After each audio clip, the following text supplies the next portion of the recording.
You are welcome to the top table.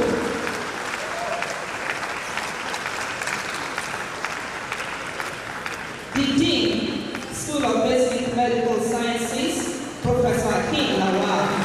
You are welcome, sir.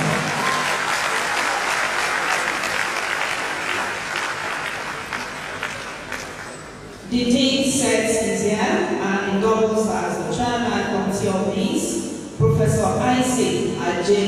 You are welcome, sir. Kindly join us here. Please, sir. Please join us here. Thank you. I welcome the Dean SAT, Professor Oluwatoyin Oludansi. You are welcome. We welcome the Dean SLS, Professor Michael Ashamon. You are welcome, sir. We welcome the Dean SOC, Professor Kayode Alishe. You are welcome, sir. And Professor Oke. Dean, no, the school is now 2, SS7. So we usually mix the 2 together. You are welcome, sir. Okay, and I welcome the Dean of the largest school, the Dean of Students, Professor David Olariwaju. Okay, you are welcome, sir. Kindly join me to bring to the top table the guest speaker for today, Professor Akinsulore Adesanmi, Department of Mental Health of Aberdeen University, Ile-Ife. You are welcome, sir. Thank you for honoring our invitation. Before I welcome all our awardees, I welcome all professors and staff of the School of Basic Medical Sciences. Welcome, please let's put our hands together. Greatest Presbyterian School, put your hands together for yourself. You are welcome. I want to welcome all our awardees for today. I start with Professor Babatunde Rabiu, SBMS. He is the Research Director, National Space Research and Development Agency. You are welcome, sir. We welcome Professor Adiago and his amazing wife. He is the pioneer dean of SBMS. You are welcome, sir. We welcome Honorable Isia Akinlade, Federal Representative representing Edvardo South Ipokia Constituency, Ogun State. And today, he is being represented by Mr. Omotosho Kazim and the team. You are all welcome. We welcome you. Thank you for coming. You're welcome. We welcome Engineer David Folomsho Omoya, FNSC, the Ologun Ala of Emijino Ekiti. Today is being represented by Engineer Victor Ogushusi, MNSE. You are welcome, sir. We welcome, I think he's not here yet, but I will say it, Professor Olusoya Adejuibe, the pioneer provost of College of Health. All organizing committee, we welcome you, led by the chairman LOC, Dr. S.O. Jeje. You are welcome. And without taking much of our time, I want to go straight to the Dean's welcome address as I bring up Professor Akinsulore.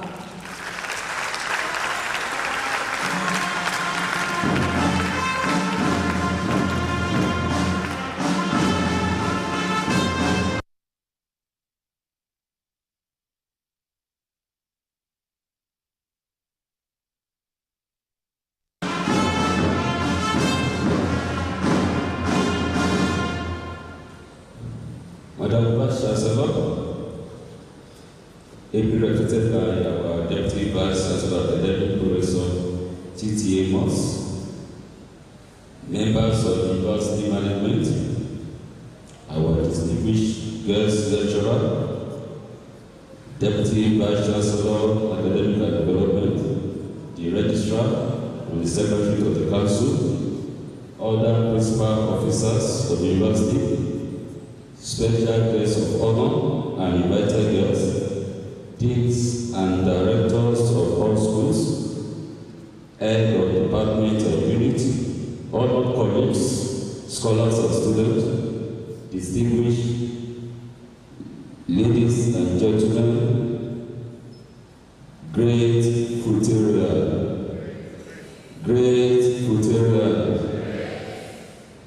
It is with immense gratitude and professional fulfillment that I welcome you to the second annual lecture of the School of Basic Medical Sciences, SBMS. I sincerely appreciate you all for making out time to be with us at these very important and remarkable occasions for our schools. The School of Basic Medical Sciences traces its origin back to the founding missions of FUTA in 1981. Though delayed by administrative challenges, this vision came to alive in 2015 with the establishment of the then School of Health and Health Technology shift.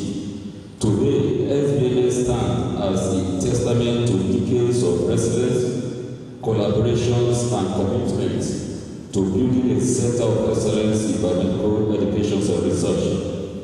Currently, our school SBMS is comprised of 6 departments: human anatomy, physiology, public health, medical biochemistry, medical laboratory science, and medicine and surgery program.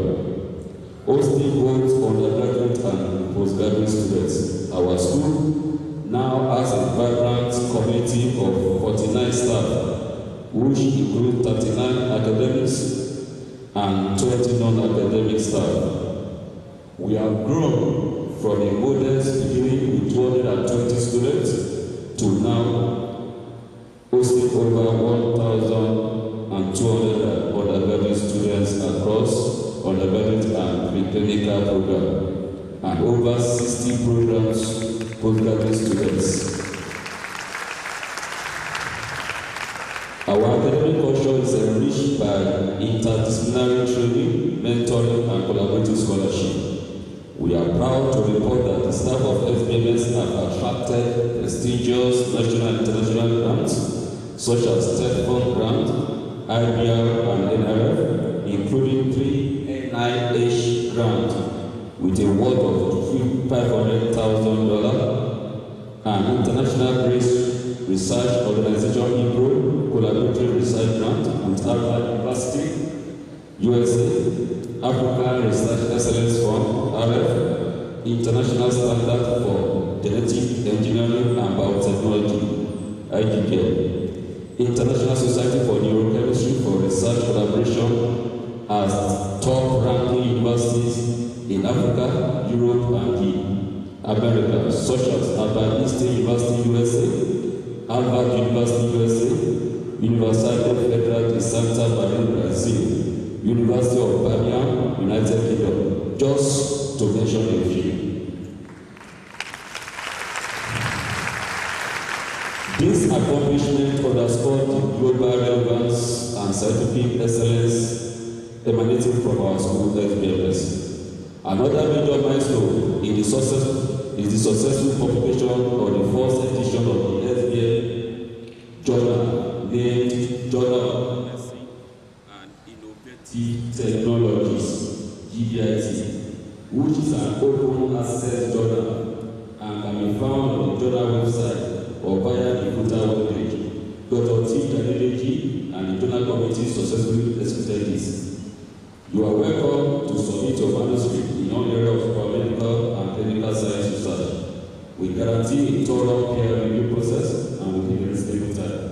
Today, we are gathered here for another landmark achievement of SBMS, the annual lecture, which is a traditional program organized to provoke discussions on areas of medical interest that reflect the current realities of the people, impact our community, and the nation at large. The topics are carefully chosen to contribute to knowledge in society, stimulate further research in biomedical sciences towards contributing to scientific knowledge, and eventually possibly impact the health of the people. Although this is our second annual lecture, since the previous one. Our first and only annual lecture held in 2019, and theme hypertension, the silent killer, which was powerfully delivered by Professor Ogunlade, a renowned cardiologist and professor of cardiovascular surgery from the University of Osun State, Nigeria. The program was a resounding success that brought together academia, healthcare professionals, and public health advocates. The COVID-19 pandemic, followed by the lockdown society of 2022, and other challenges has prevented us from having another since then. Today, we are here to witness the second annual lecture of SBMS and the first annual lecture that will be organized as the Dean of SBMS since I assumed office on August 2024. Thanks to the committee in charge headed by Dr. Eso Deje. Today's annual lecture continues the tradition of excellence and reflection as we gather to explore another critical topic currently facing our society. We have titled this year's lecture, The Mental Health Conundrum, Maintaining Sanity in the Face of Economic Crisis. The current economic situation of our country has irreversibly worsened the mental health problems of people, leading to more frequent irrational behaviors and health challenges. We are privileged to welcome our guest speaker, Professor Akinsulore Adesanmi, who is a renowned psychiatrist and academician. His work in mental health advocacy and psychiatry will undoubtedly stimulate thoughtful conversation today and beyond. We will also honor some eminent people during today's program. Our awardees are people who have performed excellently in their various endeavors in the field of academics, engineering, and politics, and their contributions have directly or indirectly impacted the mental well-being of the people. We also recognize the presence of all our panelists. Your contribution to today's discussion will have a positive influence on the mental health of our people and our society. Following this lecture, we will commence our first SBMS conference of biomedical research team from bench to bedside, translating basic science research into medical impact. This gathering will feature groundbreaking research in neuroscience, phytomedicine, endocrinology, nutrition, public health, metabolism, reproduction, bioinformatics, and molecular biology field, where SBMS researchers are increasingly making a global impact. This conference will be preceded by a pre-conference workshop training on bioinformatics techniques. Our mission in SBMS is to promote basic medical and translational research driven by advances in modern technology for the well-being of the community. We remain steadfast in our mission to generate new knowledge of the human body and to apply it in solving real-world health challenges through education, research, and technology-enhanced learning.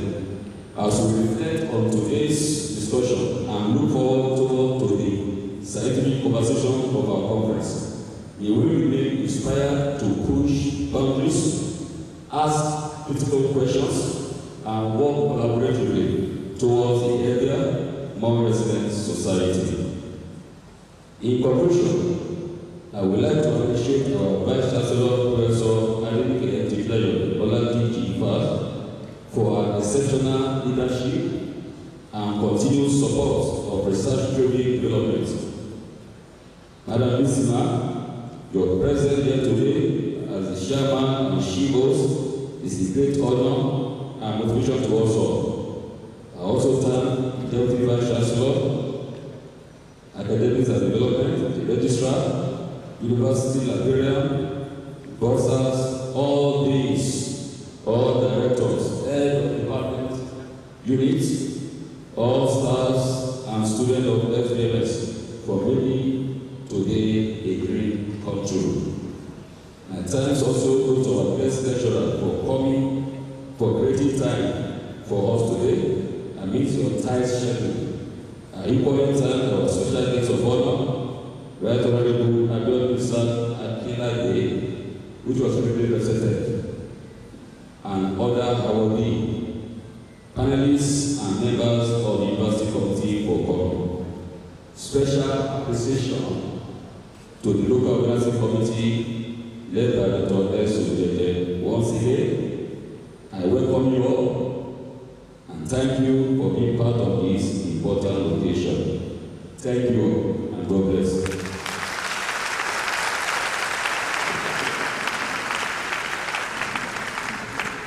Thank you very much, sir. Let's sustain the applause for the lead. I want to bring up the chief host, just like Ben said, the Vice Chancellor, Professor Adesanmi, today be represented by Professor T.T. Amos for the Vice Chancellor's address.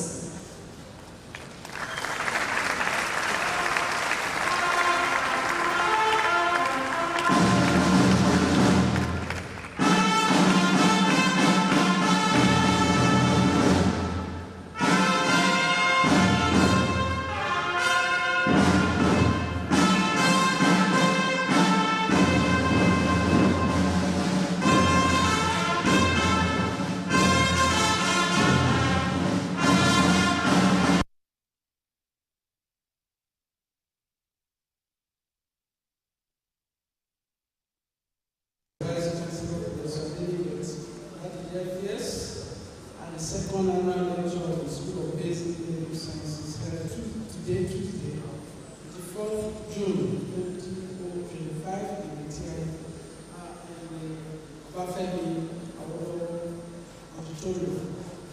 I want to bring the business apologies. This morning we have 3 activities going on already that necessitates management having to split into groups so that we be able to attend all programs simultaneously. So it is not for negligence that she has asked me to come here. I hope our apologies are accepted. The registrar will be represented. The principal officers here present. The distinguished guest speaker, Professor Akinsulore Adesanmi, the Dean, School of Basic Medical Sciences, Professor Akin Olawal, other deans who are present, my dean, you are and directors here present, distinguished awardees, especially Right Honorable Akinsulore represented, our own Professor A.S. Adesanmi, who gave me a prophecy some years ago when he was our chairman of the committee of this. You are welcome, please. Our own Professor Rabiu, again, you are welcome home. Engineer Omoya, our own, you are welcome, sir. You also recognize Professor Adesanmi, our own papa, who has laid a solid foundation for the school. And then we also have Professor Olusanya. The heads of department here present are recognized. Members of staff of the School of Basic Medical Sciences, distinguished guests, gentlemen of the press, ladies and gentlemen, great Futarian. For the greatest of the greatest Futarian, I want you to answer like people who are healthy. Greatest Futarian. How am I supposed to address those doors? It gives me great pleasure to welcome everyone to the second annual lecture of the School of Basic Medical Sciences, which is a prelude to the maiden annual conference of the school. I welcome most heartily our distinguished guest speaker, Professor Akinsulore Adesanmi, Professor and consultant psychiatrist, Obafemi Awolowo University, teaching hospital. I also look forward to welcome the keynote speaker of the annual conference, Professor Akinsulore, who will deliver the address on biomedical research titled From Bench to Bedside, Translating Basic Science Research into Clinical Input. As it is said that beginning is half the battle, I'm optimistic that greater accomplishments will follow the groundbreaking event. I welcome everyone who has chosen to be part of today's special occasion. I reserve special commendation for Professor Akin Olawale, Dean, School of Medical Sciences, for hitting the ground running regarding sustenance of this special aspect of the university culture. I especially recognize our acting provost, my friend and brother, Professor Okweli, who has also laid a good legacy for the school. You're welcome, sir. From experience, I know that the toil must have gone, a light toil must have gone into this event. I therefore thank very specially the chair of the organizing committee, Dr. Sikri Olatunde Jede, and other members of the committee. Thank you for keeping the banner of that flying. Today's lecture titled The Mental Health Conundrum, Maintaining Sanity in the Face of Economic Crisis, could not have come at a better time. It is highly stimulating, not because it is entirely new, but because we have reached a point in our national life where we must be intentional about our mental health and how to maintain our sanity amid the country. The present economic challenge in the nation, which is a combination of years of neglect and mismanagement, has brought enormous pressure on Nigerians in diverse ways, starting with the collapse of the manufacturing sector. Nigeria's manufacturing sector used to be very vibrant in the 70s. It is on record that between 1976 and 1980, there were about 200 functional textile mills in Nigeria. Some of us will remember United Textile Limited, Ariwa Textile, Textile. All are now shadow of themselves. They have all practically gone with ripple effects on employment and other socio-economic activities. There were many other manufacturing industries also in that era that today have become history. What is the implication of all that? Massive unemployment, more dependent population, and rising pressure on the few people that are working. Today, averagely in FUTA, a staff salary is taking care of 6 other family members. Aside the unemployment challenge, the purchasing power of the unemployed people has gone far low as a result of the depreciation of the naira. Their take-home can no longer take them home. Necessities are now barely affordable. Things taken for granted in the years have now become a luxury. So, the combination of increasing dependence and decreasing purchasing power has left an average Nigerian worker with very heavy burden, which has made it hard for many to think straight, and in some instances, many have been psychiatric cases. Added to the aforementioned pressure, homes are getting hit and breaking at an alarming rate. Children, out of lack of care, are becoming wayward and criminally inclined, and all of these are impacting very negatively on mental health. The Holy Bible captures it more accurately. A merry heart does good like medicine. A broken spirit dries up the bone. Proverbs 17:22. Under the current dark skies, we must remain optimistic. Life will always challenge us one way or the other.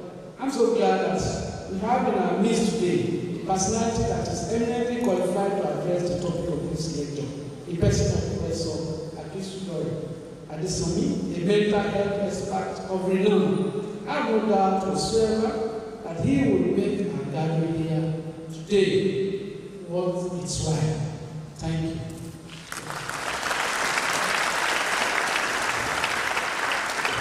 Thank you very much, sir. Let's sustain the applause for the Vice Chancellor. Please take his seat. Thank you very much, sir. Before we bring up the guest speaker, we have a brief video on mental health. Of the country is tearing a lot of people apart. 50 million Nigerians are affected by mental illness. Nigeria, over worsening economic hardship. We're going to see a rise in mental health issues. We are tired of being hungry. We cannot even feed our children. Like depression, anxiety, in extreme cases, suicide. Nigeria's economy is grappling with soaring inflation. Unemployment rate on steroids. 1 in every 10 Nigerians suffer one form of mental disorder or another. There are only 130 psychiatrists in Nigeria. Mental health struggles. Nigeria. It's in Nigeria. Nigeria. Of Nigeria. The mental health state. Mental health, big picture, why is it so tough right now? The system's broken. The mental health system does not work. So where do we go from here? Across Nigeria, millions of people wake up every day and perform the same quiet ritual. They count their money, calculate their needs, and hope that the numbers somehow add up. But most days, they don't. So let's consider this scenario. In 2020, a Nigerian decides to get some groceries for the week and fill up his car. On his shopping list are essentials like rice, eggs, and a couple of other things. According to the 2020 selected food prices to watch and the PMS price for petrol by the National Bureau of Statistics, this combined trip would cost about 11,000 naira. Now fast forward to October of 2024, that same shopping trip would cost over 70,000 naira. After long months of meetings and negotiations, organized labor and federal government have now agreed on 70,000 naira as new national minimum wage. Although the minimum wage has increased on paper, it hasn't kept up with inflation. Unemployment is still high, and many people who have jobs are underemployed, working long hours for very little pay. Unemployment has devastating impact on young people's psyche, even their quality of life. They are trapped at survival levels, struggling every single day to feed and just to breathe, being unable to explore their potential to the point where they can harness their creativity and further channel their innovation. So there's actually a scientific reason why everything feels harder when under financial pressure. When under stress all the time, the body starts releasing a hormone called Cortisol. Normally, cortisol is helpful, but when it stays in the system for too long, it starts to cause problems. Basically, cortisol causes inflammation in the body. So inflammation of your vascular system, inflammation around your heart. Particularly around that time, we were seeing a lot of heart attacks caused by stress. High cortisol levels affect parts of the brain like the prefrontal cortex, which controls focus and decision making. It also affects the hippocampus, which handles memory. And this is why people under constant pressure start forgetting things. They lose focus and they get irritated more easily. Over time, that stress builds up and can lead to anxiety, burnout, or depression. We need to see mental health as important as physical health. The stigmatization against mental illness often results in the ostracizing and demonizing of sufferers. According to the World Health Organization, mental health isn't just the absence of mental illness. Mental health includes our emotional, psychological, and our social well-being. Right now, an estimated 20 million Nigerians are living with mental health issues, and yet we barely talk about it. And when we do, it's often wrapped in stigma and misunderstanding. The misconceptions around mental health issues is extremely high. In 2020, a national survey by the African Polling Institute asked over 5,000 Nigerians about mental illness. Many believed that mental illness is caused by drug abuse or evil spirits or even divine punishment from God. And about 70% of respondents said that mental illness looks like this. Growing up in West Africa, when people used the term mental, what came to mind was a madman with dirty, dreadlocked hair, bumbling around half naked on the streets. We all know this man. Our parents warned us about him. Mommy, why is he mad? Drugs. If you even look at drugs, you end up like him. While the government is trying to build a system that works, a number of NGOs and community organizations are stepping in, offering therapy, crisis hotlines, and awareness campaigns. But real change won't come from institutions alone. And something I cannot overemphasize is being your brother's keeper, lending a listening ear, reaching out to that strong friend who you feel has it all together. And something yet so minute, but to me is really important, is asking the question, how are you?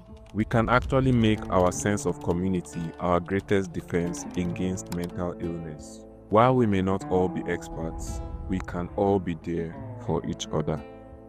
And to all those who are living with a mental health problem, you're not alone. Thank you.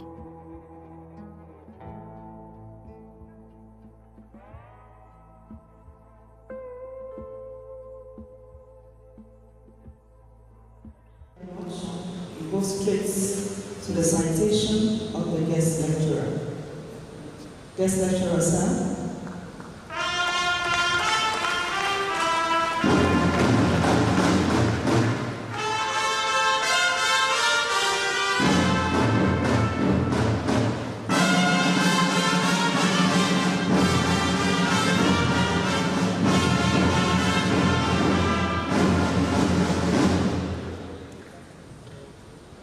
Professor Adesanmi Akinsulore is a distinguished Nigerian psychiatrist and academic with Obafemi Awolowo University, OAU, Ile-Ife, where he holds the position of professor in the Department of Mental Health within the Faculty of Clinical Sciences. Born on March 16, 1975, he hails from the Irele local government area in Ondo State, Nigeria. He earned his MBCHP degree in 2002 from Obafemi Awolowo University and subsequently completed his postgraduate residency training in psychiatry in both the Federal Neuropsychiatrist Hospital in Yaba and the Obafemi Awolowo University Teaching Hospitals Complex. Professor Akinsulore is a fellow of the West African College of Psychiatrists, LWACP, and the National Postgraduate Medical College of Nigeria. Additionally, he obtained a Master of Public Health degree from OAU in 2012.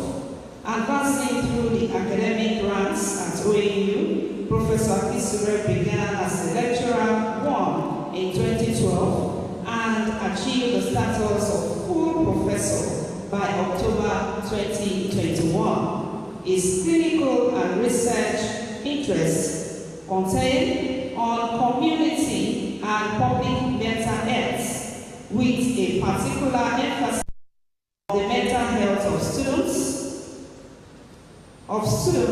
healthcare professionals, and individuals living with schizophrenia.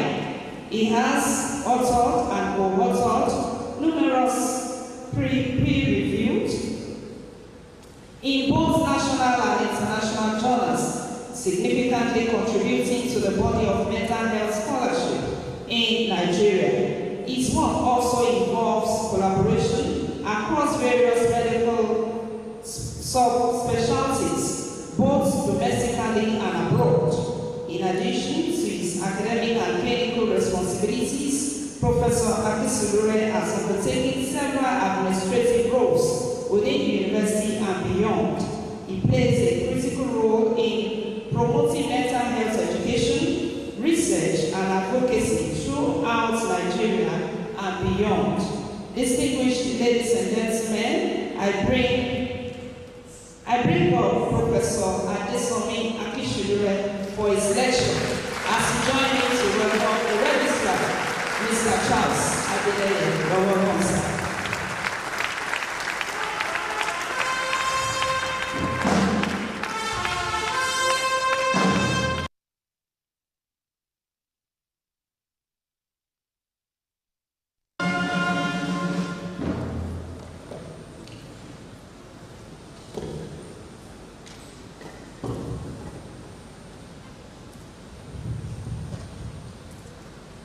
Good morning, everyone.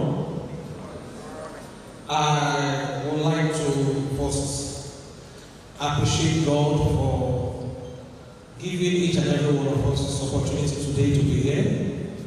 Being alive is an opportunity, and it's something that I really appreciate.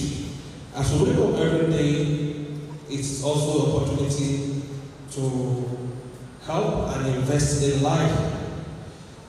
I would like to stand on the existing protocol, but permit me to just appreciate the Vice Chancellor of this university, Professor Adesanmi, and also being represented by the Deputy Vice Chancellor, Professor T.T. Amos Monisa. I also like to especially thank the Dean, Professor Lawal. Even before coming here, actually called me to ensure that I'm here today, and also seek a lot of things from me and things like that. And there are two people that I would like to thank. They've been calling me, I think since March, Dr. Akiola and Dr. Kyowu. And finally, I would like to thank Dr. S.O.J.J., the Chairman Lecture Planning Committee, for providing this platform. Now, everybody here, I would like to thank you for coming here.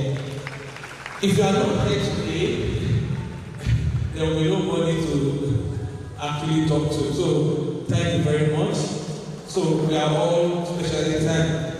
Today, I'm not going to say something very new.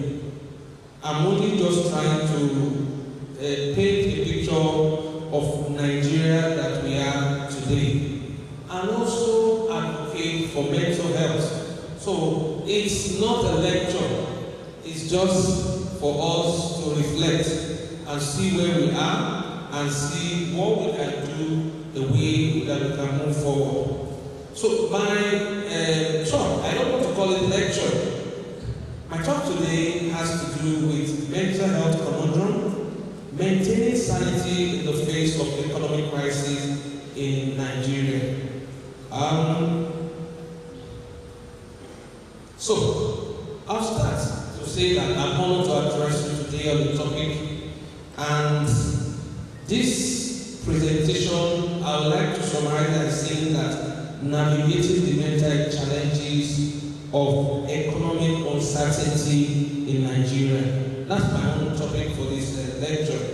And I'll start by saying that as we go through one of the most trying periods in this country economy and in this nation history, it's very important to understand that the profound impact this crisis has on our mental health, and to see the way in which we can find strategies to maintain our sanity.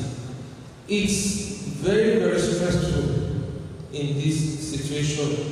You know, coming out at home with maybe 100,000 naira and buying things in the supermarket and you see that you just have a small bag and everything that you bought with 100,000 naira will not even be able to fill that small bag. And I can remember that, you know, while in school, in the early, maybe in the 90s, if you get 10,000 naira, what you will buy with that 10,000 naira, you can carry bags and things like that and things like that. This is the reality of what we have today. And Nigeria is actually experiencing one of the most severe economic crises in decades, characterized by several factors. One of it is fuel subsidy, employment, exchange rate volatility. I could remember that, you know, maybe like 2021, how much is naira to dollar? And now, how much is naira to dollar? And we don't know how much it will be. In fact, some people, what they do now is to just convert their money from naira, put it in dollar, and they know that it will appreciate. That is one of the, instead of buying what people call table or share, just buy dollar, and you are sure that it will what? It will yield, and the dead body in the economy. So, this is the reality. Another reality has to do with inflation. Nigeria has been grappling with high inflation rates.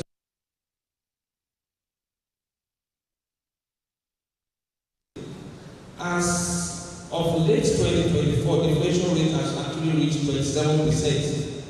That is year on year, with food inflation even higher at 32%. I can remember that this last December, I bought rice 105. As of last week, it's around 90,000. I think that's gone down a little bit, but we don't know what it will be. And that's what we have in Nigeria. This same rice, we bought it 18,000, maybe 2 or 3 years ago. So I just wonder how people are really coping. And that's, you know, that's the basic reality. So this has made basic necessities such as food, medicine, and fuel increasingly unaffordable for many Nigerians. I remember that I could actually fill my tank with less than 10,000 naira. But now to fill my tank, I need 50,000. And this is the same, you know, country that we move around. And that's why you find out that people don't just go anywhere again. It has restricted our movement. All the OMS that we do over the weekend, people will choose where to go. Again, fuel subsidy, just as I've mentioned, the government decision to remove fuel subsidies while aiming at economic reforms has led to doubling of fuel prices, and this has actually cascaded to food, transportation, and all sorts. And one funny thing about Nigeria is that once the price goes up, it doesn't come down. It hangs there. And the next thing is what? To move higher. This is the country where things always go up. It doesn't go down. That's one thing about it. Again, unemployment and underemployment. A lot of people are not employed, but some people are actually underemployed with their certificates, with every degree that they have, where they are working, what they are earning is not commensurate with what they earn. And many businesses are struggling. Even right now, Mr. Biggs is actually fading out all over the nation. And that's the first, fast food company that we have in the country. And this is an heritage that we need to preserve. When we think about having fast food and things like that, Mr. Biggs, that was actually by UAC, actually came into started in the country, and people are buying things, but now they couldn't actually sustain the business. And that's one of the things, there are layoffs all around, and people are reducing working hours. And even now, I wonder how people sustain private businesses. In Nigeria, if you have a company, you have to regulate power, and that means that you have to buy diesel. And diesel is another thing. And apart from that, you have to be somebody that will regulate your own water. because there's no public water. These are things, and even the road that leads to your factory, you have to be the one, you have to do it. These are things that adds to the overhead cost of whatever you are producing. How do you want to now compete with someone in China where the government will subsidize the equipment that they will use to produce, the government will subsidize the electricity, subsidize so that they can produce at a cheaper rate and they can send all over the world. These are things that we also need to do. Exchange rate is another thing. Whatever we buy in this country, whatever equipment we buy, it's the number of that exchange rate.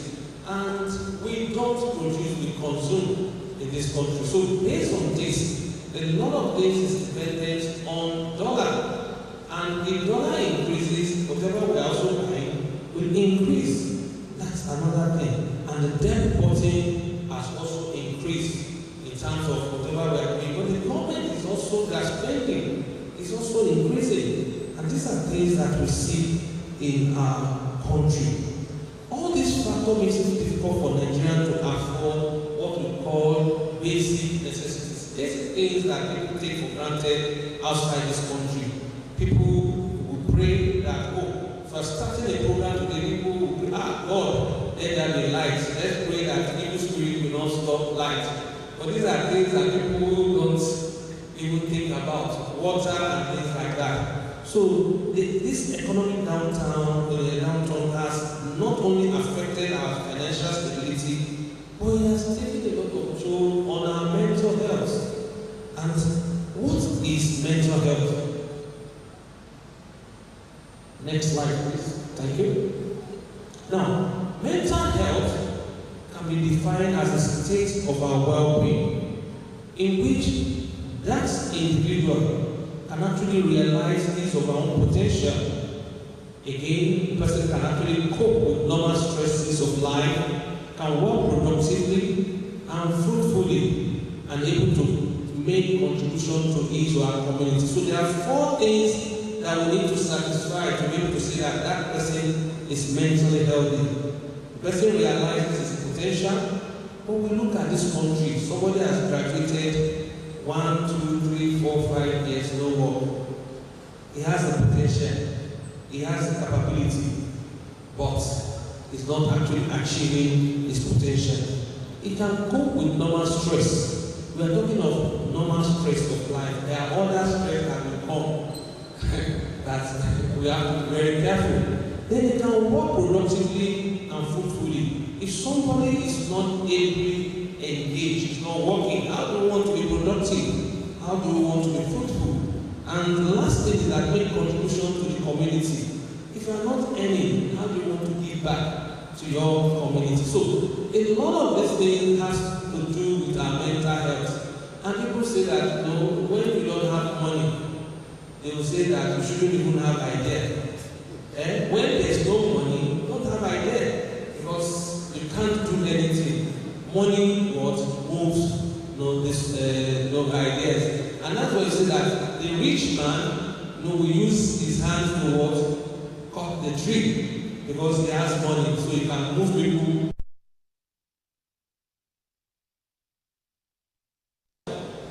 Is actually hinged on these things, contributing to the community, stress, ability to stand stress, ability to able to realize our potential. But there are good things about our mental health.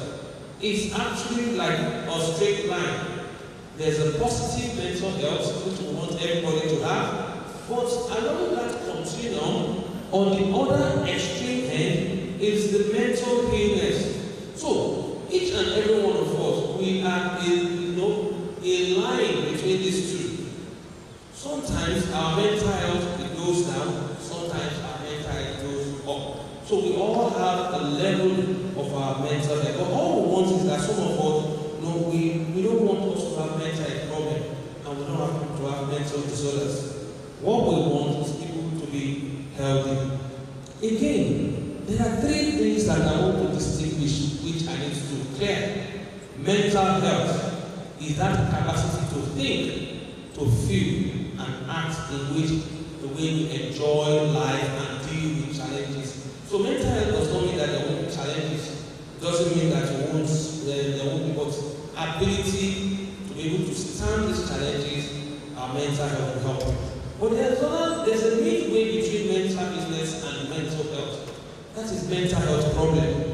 When people have diminished capacity to think, to feel, and also their behavior, and it interferes with the enjoyment of life and interaction with society, we say there's a mental health problem. But the last part is what most people talk about, which is the mental disorder or mental illness.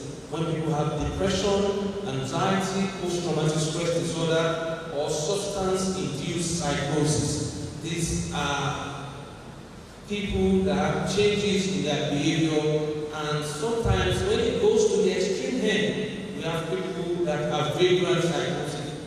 These are people that walk along the street. These are very little, small number of people that have mental health and mental illness. Then, there's also something that I want us to note. Our health, our mental health is a component of our health. The World Health Organization defines health as a state of complete physical, mental, and social well-being. And if we look at it, in between our physical and social well-being, our mental health connects the two, and they are all interrelated. But there are a group of people that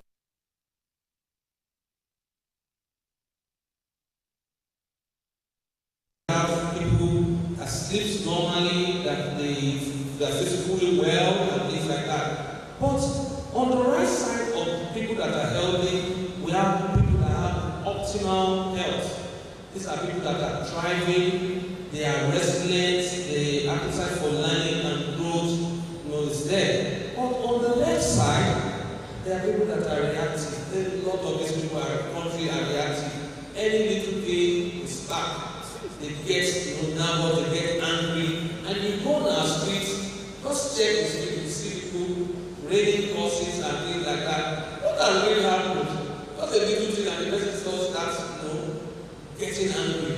That is being nervous, irritable, they have trouble sleeping. But there's another group that are tending towards the ill health. Those are injured. These ones too are angry, they are also hopeless, they are restless. But the last part, which is the group that we always talk about, and these are the mentally ill. This is very obvious. In fact, what I tell people is that I don't make the diagnosis that somebody is mentally ill. It is the family member that will bring that person and tell you that this person is not okay. All I do in my clinic is to say, oh, I put stamp. Yes. I said, no, this destiny is not there. That's what I do. So you realize that knowing that somebody has a mental illness is not what I have learned. It is what we all do. When you see people that have mental illness, you know. But the in-between, that is what my work, the way we distribute that, we say, sorry, this one is not really there. This one is not going through some periods of downtime in life. So, and it all goes to say that mental health is a spectrum that starts from healthy to mild severe mental illness. And a lot of people have what we call the mild form of mental health challenges, which even without treatment, if things don't improve, it gets better. Now, what is mental illness? Mental illness are health conditions that affect the way we feel, our thinking and our behavior, or any of the combination of these. And it usually is associated with problem with functioning in our relationship or at work or family. So, when someone has issues, what you see is that these issues, especially mental issues, will affect the relationship at work. You start seeing that the person starts fighting people at work. At home, the person can ostracize himself, stay at home and withdraw from people, and not be able to work as as usual, and people will notice that something is wrong. What are the common mental disorders or mental conditions? Depression is a very common one, and anxiety is very common in our society. Now, depression is not the same thing as sadness. Sadness is just a feeling state.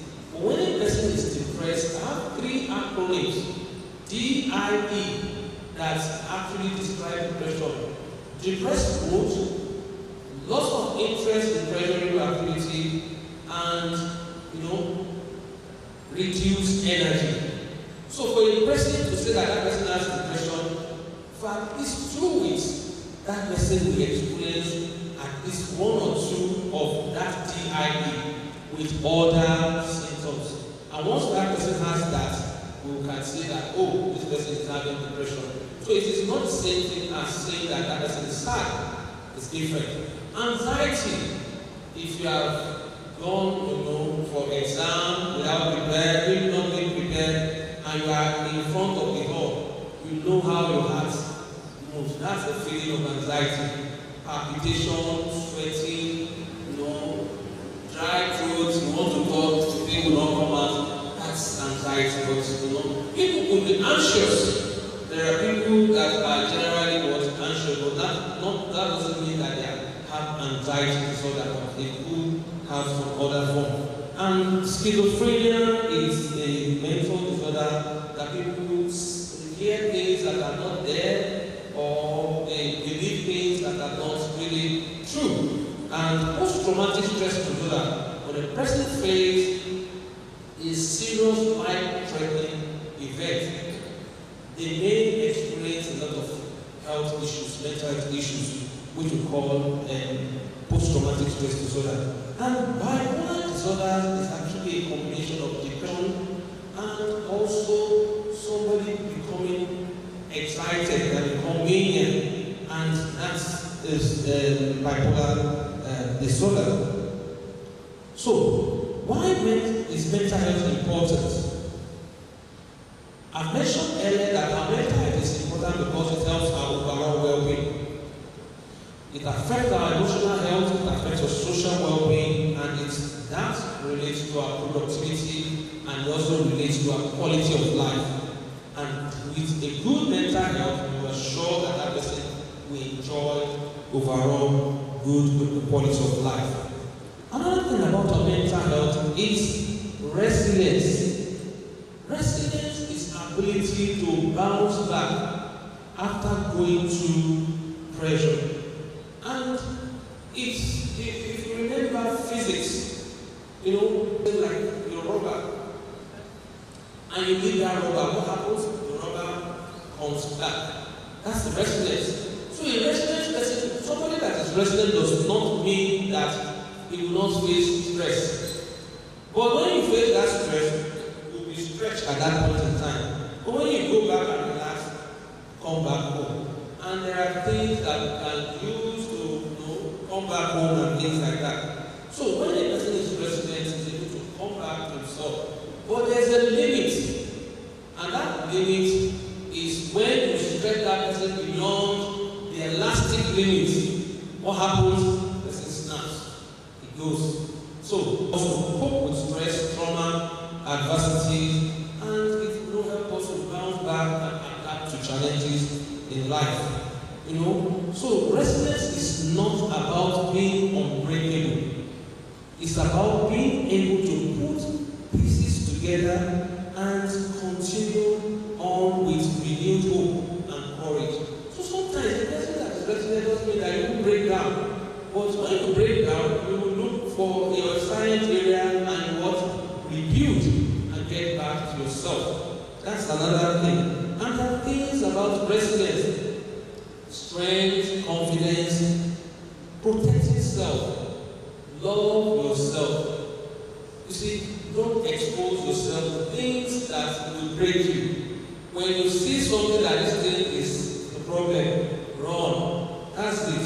And that's where I come and I tell people, especially younger people here, when you know that somebody will take substance, and you know that people that take substance, some of them will come down with what?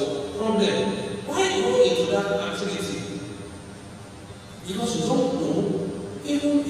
high level of resilience. We've seen that people that take cannabis or Colorado, they come down with mental health problem. And we've seen it, and people still go and take those substances. Agility, ability to move and change, ability to change and effort. Now, mental health can become our physical health, and it can also increase productivity, and it can also improve our relationships. Now, I'll start with economic and mental health crisis. Looking at our country, the Nigerian mental health crisis, it's so large. And the WHO actually says that 20% of Nigeria, about 40 million, or even now we can say about 50 million, are affected by one form of mental health condition. Now, it might be mild, it might be moderate, it might be severe. But the problem now in the country is that despite this, the number of people that are in the country that will treat them, they are reducing. What we call the Japa syndrome. The number of psychiatrists, the number of psychiatric nurses, they are going out and they are not available. And these are people that are there to serve about 250 million people. What I have here is 200 because we know that Nigeria is around 440 million. That is the reality in the country. And in Nigeria, the economic crisis actually created what we call a storm or a recipe for mental health problem. And that, this storm threatens the mental health and well-being of the citizen.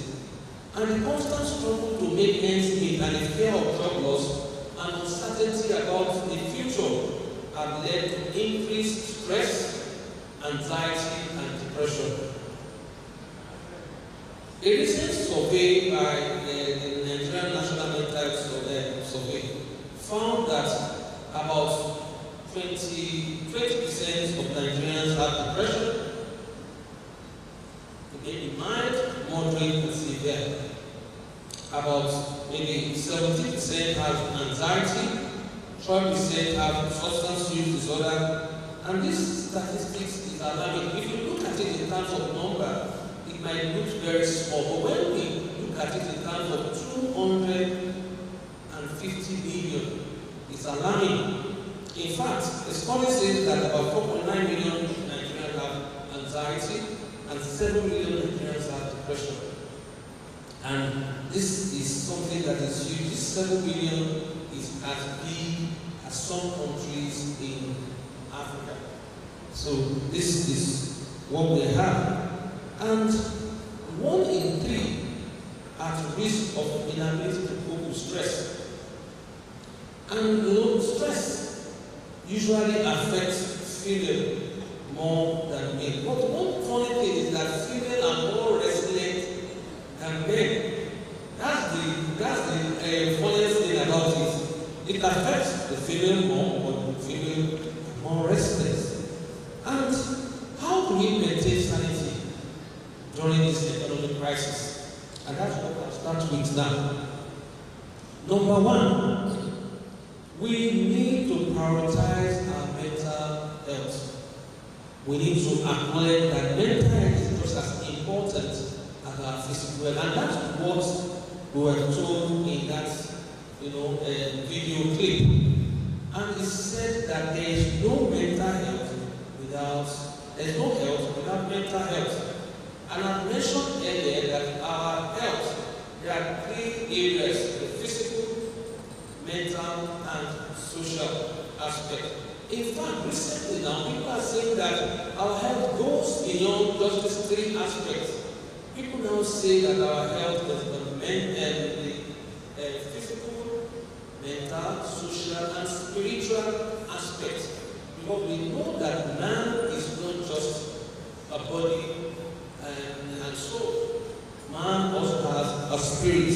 And people are saying that right now we also need to include that as part of our definition. So prioritize mental health.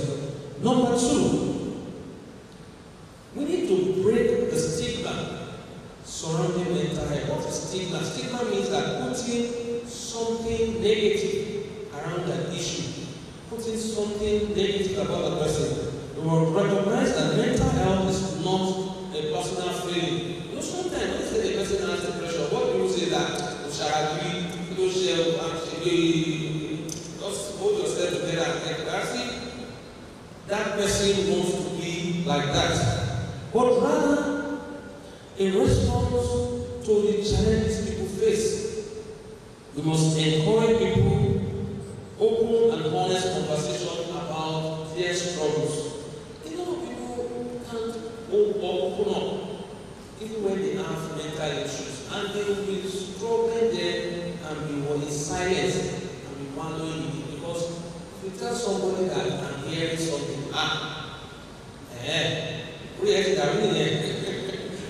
that is the end of the conversation. So we need to find a way of opening up and let people be able to talk about the challenges they are facing. And the challenges is not just only people that have mental health, those of us that treat them. Some people say, we're the good you know, and they say that I just have. I've been in this profession since 2005. This year is the 20th year. I've not been insane.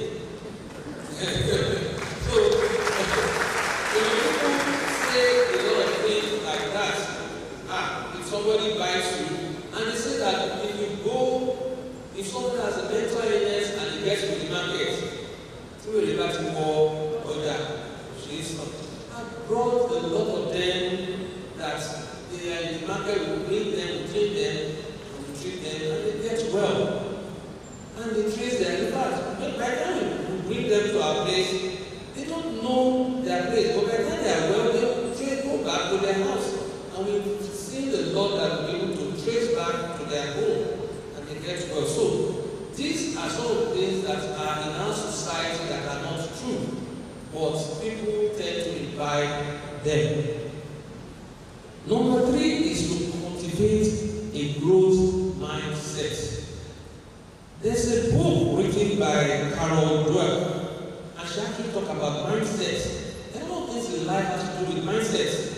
If you face something and you say that, can I finish this thing? I can't finish it. That person will not finish it. When you face, no matter how daunting this thing is, you face it and you focus on a growth mindset and not a fixed mindset, that person will make progress. So, when we have, what we call progress, focus on, and you shift our perspective from scarcity to abundance. In fact, when we look at life, God has created things in abundance. A good example is oxygen. We don't appreciate how much that it will cost us that we breathe a day. It is when somebody goes into ICU and when they start selling oxygen to that person per hour. If they are selling oxygen, some can say that per hour is actually maybe 5,000 naira. So 5 times 24, just multiply how much you are owing God. Just breathing this oxygen free. When you buy it, that's when you know that it's very costly and it's everywhere. So that's what we call the abundance mentality. Rainfall. When rainfall comes, it comes what? In abundance. And that's the thing. But by the time we start thinking in life, we start thinking of scarcity. We start fixing ourselves to things. So we need to start thinking, irrespective of where we are in this country, think of abundance. Again, engage in gratitude.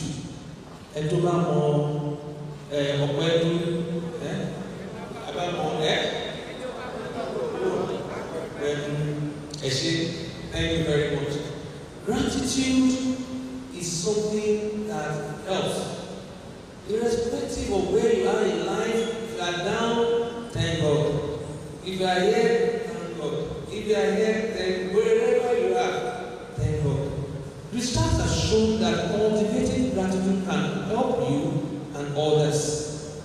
You know, the person that engages in gratitude, they are happier, they have more energy, they are more resilient, they have stronger relationship. If you have a wife and you gave her maybe 1 million last time or gave her, and the wife gave back the next morning and thank you, thank you, give you different kinds of names. The next time, go to 1 million and give a 20 million car. It makes the people swear and say, good, I want to do more. And it's the same thing also. Wherever, whatever you are doing, if you are someone that is grateful, it helps to improve that business. It builds character. So gratitude is something we need to engage in. Then another one is laughter. In fact, laughter really is the best medicine in this country. So I always tell people, I have time, whenever things happen, I laugh. I want to say, why are you laughing? I know, why don't I laugh? Now, it's very important that we say that laughter increases what we call endorphins. And this is released by the brain and it produces a relaxed feeling. The other time we mentioned cortisol. Cortisol is stress hormone. When you are stressed, cortisol increases in your body and you become stressed. When you smile, endorphin comes and you become relaxed. A willingness to laugh at yourself sometimes can serve as a good reminder not to take life too serious, which can do wonders to your stress level. So why not smile? Tell the next person to use smile. So it's very important. So thank you very much. Again, we need to take care of our diet, healthy choices. Our diet, our drugs, exercise, and sleep. It's very good to sleep. If you don't sleep, what happens is that your body will demand to sleep at the appropriate time. So if you keep on not sleeping at night, at the body will break down and make you to what? Sleep. So, and don't abuse drugs, alcohol, smoking. All these, can bring the body down. Number 7, time management. Time management skills is very important in managing stress, in managing academic excellence in this country. And there are 2 things I will tell, especially for students. The first one is to-do list. A to-do list is not to die list. D-I-E, it's not to die list. It's something you plan to do. If you've written 10 and you're able to read 5, thank God, I've been able to do 5 today. Roll over that other 5 to the next day and continue. As you're getting better, your to-do list becomes bigger and you're able to maximize your day. But it is not just to-do list that you need to write. Another thing you need to write is not to-do list. I'll give you an example. About 2020 during COVID, I noticed that I was engaging in TikTok. And after 2021, I noticed that this thing is getting my time. And what did I do? I removed it from my phones. Remove everything until today. I don't have TikTok on my phone. Remove it. I crashed it. Why? It's a time waster. No. If you know that you have that power to hold it, me, I don't have that power. I'm the professor of psychiatry. I know myself. I know how. So I can't. Now, I'm actually reviewing my use of YouTube. Although, for me, it helps because I watch some videos there, but I'm trying to be, and that's how we do our life. Irrespective of what stage, any stage you are in life, you keep reviewing yourself, you keep checking. So, what are the things that we want to do? There are things that we must do. Things we must do are things that are urgent and important. That is that thing. But there are some things that are not urgent but they are important. We decide when to do it. Another thing is that there are things that are urgent but not important. We delegate them. As you are going higher, you delegate some things. You don't have to be everywhere. So you delegate.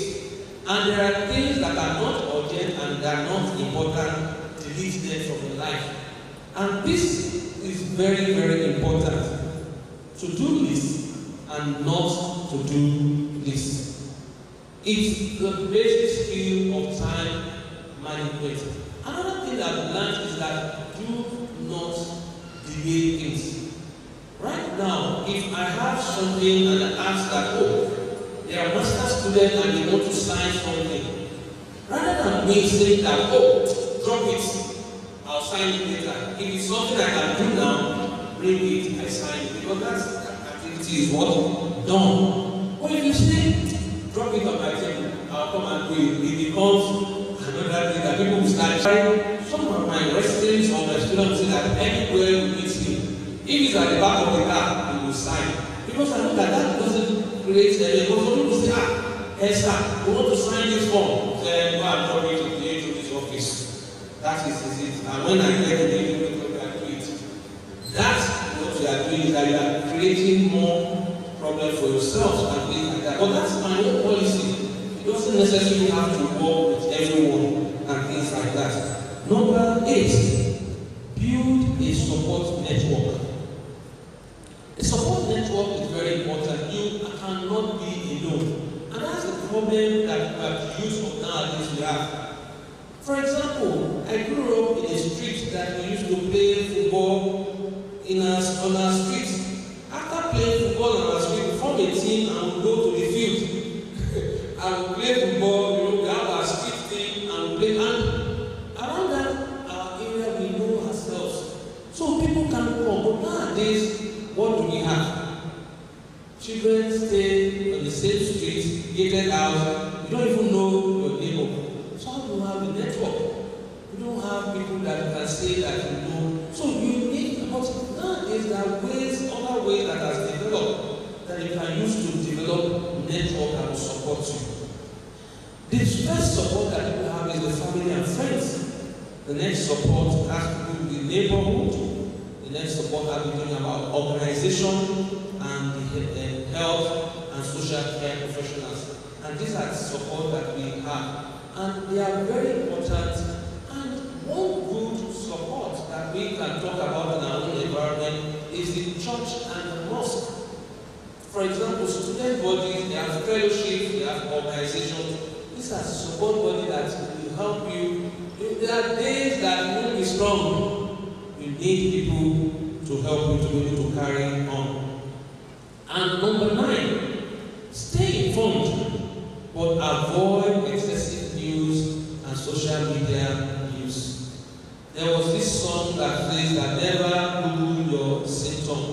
You know, that one was saying that he has hypochondriasis, and that person started Googling it and said, how will I go? If you Google a lot of things, you'll be afraid. And there's some things that you're experiencing now that you say, it's not cancer, and things like that. So please, engage in healthy social media use. Set a time. Use social media to connect with friends. Post kind comments, not negative comments that will pull people down. Create real content, something that will uplift people, not people something that is negative. Don't compare yourself with others. That is one problem of the younger population. They say, this guy is an influencer. He has 20 million followers. But this person, if you see that person, you don't have anything, but you just create that fake thing on the internet and you see that it's a very big thing. Then unfollow or hide account that will not make you feel good. If you notice that something is coming to your line, lock it and don't let it come to you, because each time you watch that, doesn't make you feel happy. Then you have to be very careful about the news. Some people, for example, I've made it like my own option that I don't watch Nigerian matches live. I don't watch it live. I will let them play it when I now hear the score. If we win, I'll watch it. If we don't win, that's the end. I don't follow this club, Arsenal. I don't follow them. Arsenal to the sky one day, and the next day, oh, after we just give you, because this is the match that they are playing with Burnley, a very, very small club, and Burnley will give us now 5-0, and the guy will be very angry. And Arsenal will play with Man U, and now give Man U 5-0. That is the club I don't follow Arsenal. I would rather just watch Barca. They like playing very good football. But I'm not a fan of any one of them. I'm not a fan of anyone. So why? Because they are using that football to make money, and me, I'll be wallowing in what? Self-pity. Disturbing my life on top of people that are making millions. Why don't say that the fans? I'm talking about myself. And that's what I'm also saying. Again, number 10, practice self-care. There is nobody that can take care of yourself more than yourself. So, schedule short breaks throughout your study session as a student. Engage in activities that provide mental and physical relaxation, such as reading, listening to music, going on walk. Practice silence.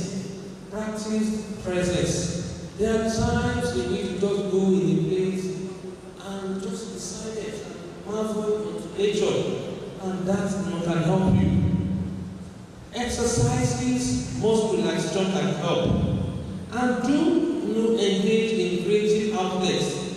If it's possible, painting and writing. There's a special type of writing that can actually help. There's some of us that can't talk, they don't like talking. Then why not journal?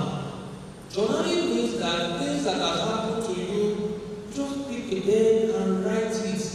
And write it. As you are writing it, you are pouring your heart. And sometimes, when you look back and see what you are writing 20 years ago, you will smile and say, how can this thing be disturbing me? Ordinary 20 naira. And I was ranting and saying that, I can't get 20 naira. And you look back and see and laugh. And that's very true. Journaling helps us understand our challenges and strengths, clarify our thoughts, solve problems, recognize successes, and manage information overload. Number 11, I will stop without saying this: seek professional help. Whenever people are having issues that you cannot overcome, why not seek a psychiatrist, a psychologist, or a counselor? They can help you. And number 12, well, prayer and meditation. Prayer is a spiritual communication with God. Some people call it higher body, I prefer to call it God. That includes thanksgiving, adoration, and sometimes confession. Although meditation is a technique for allowing our mind to rest and attain states of consciousness, and it's different from normal waking state, but I would rather say that prayer. And how that benefit of prayer? Sometimes it lowers our blood pressure, it reduces stress, it improves our mood, it helps boost our immunity, it comforts and secures us, and promotes our overall well-being. The conclusion of the matter: economic crisis in Nigeria presents a significant challenge to our mental health. However, by adopting a proactive strategy and seeking to navigate these difficult times and maintain our sanity, let us remember that mental health is not just as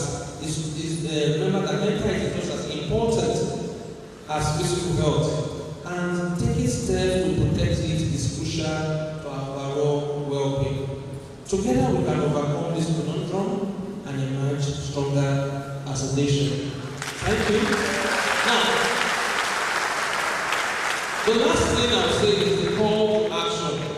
I've mentioned a lot of things, but these 4 things I think is very important.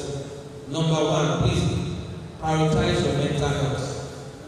Number 2, build a strong support network by looking out for your peers' mental health. So it's not just only looking for yourself, prioritize your mental health, or it's not just only looking for yourself. said, look for what? Others. And how do you look for others? You notice that the classmate did not come to class today. Why not just give a call? Or if that person stays in your hostel, why not just go to that person's room and see, hey, hello, how are you? How are you doing? That's all. And that can help. Report any concern that will affect your performance or that, yes. And lastly, seek help when needed. I'd like to do a self-disclosure. We usually do this in the academic area, just to say that the views and opinions expressed in this presentation are those are my own opinion and do not necessarily reflect the official policy or position of my institution.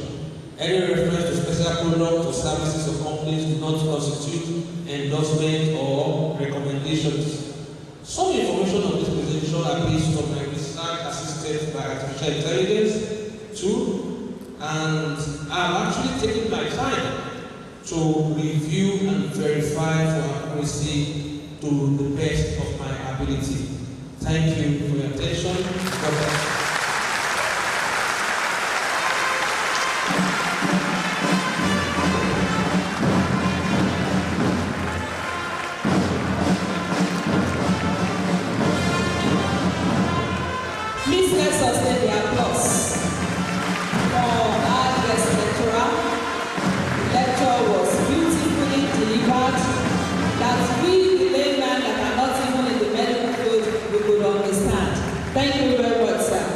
We appreciate you. Let's have our seats. And straight, I want to say, Mr. Lecturer, please don't sit down so that you just receive your award. We want to bring up the Vice Chancellor. Here being represented by Professor T.T. Amos to kindly present the award to our guest lecturer.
Congratulations, sir. Thank you very much, sir. There is a slight change on the program. We want to go straight to the panel discussion. Then afterwards, we do the question and answer together. So I want to bring up the moderator, Dr. Oritoke Okeowo.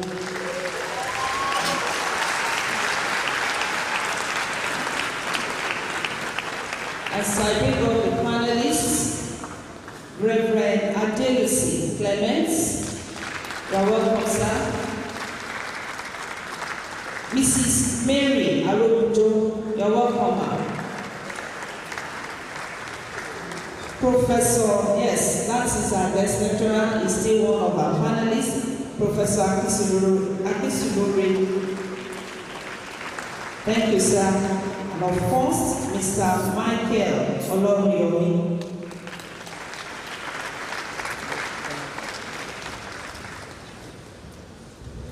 Thank you very much, ma'am, and thank you, everybody. We are glad that you're here with us today. Thank you to our guest lecturer for the wonderful lecture delivered. We hope that we can take this panel session to take a few moments to have have some discussion with our panelists. As already said by the protocol, we have 4 panelists today, and they are Reverend Adesanmi Clement, Mrs. Mary Arobujo, Professor Akinsulore, and Mr. Michael Olorunyomi. Thank you so much for joining us today on this panel session. So briefly, I will start by asking a question, trying to understand in one sentence from each of our panelists. I will start by saying, how would you describe the mental health climate in Nigeria today? Just in a sentence, how would you describe the mental health climate in Nigeria today? I think I will start with Reverend Adesanmi. Thank you, sir. Good afternoon. The mental health climate of this country at this present time is threatening and concerning. During the lecture, we heard that almost 40% of Nigerians, the Nigerian population are living with mental health. WHO said that Nigeria has the highest rate of depression globally. And they go further by saying that out of these people, only 10% of them can access mental health services because of stigmatization, as we had the other time. A lot of stigmatization and this economic hardship. Thank you very much, sir. I'll quickly run to Mrs. Arobujo. Kindly indulge us, ma'am. In one sentence, how would you describe the mental health climate in Nigeria? I will describe the mental health climate in Nigeria as a growing crisis marked by emotional distress and worsened by insecurity, economic hardship, and limited access to professional care. Thank you. Thank you very much, ma'am. So I'll go to our guest speaker, Professor Akinsulore, in one sentence. Thank you very much. I'll say that Nigeria's mental health climate is actually becoming worrisome. And with a lot of people having problems with depression, anxiety, and substance use. Also, a very large number actually cannot access care because of limited resources and the societal stigma. Thank you. Thank you, sir. So I'm going to move on quickly to Mr. Olorunyomi to give us what it is about that. Thank you, Rachel. Mental health issue in Nigeria at the moment is distressing and not encouraging at all because of the attitude of the government and even the masses to people that are suffering from these mental challenges. We say that the economic situation at the moment is kind of putting everybody, like our best speaker said, to a kind of stretching, overstretching the elasticity of individual. That we know we shall be there. Thank you. Thank you very much.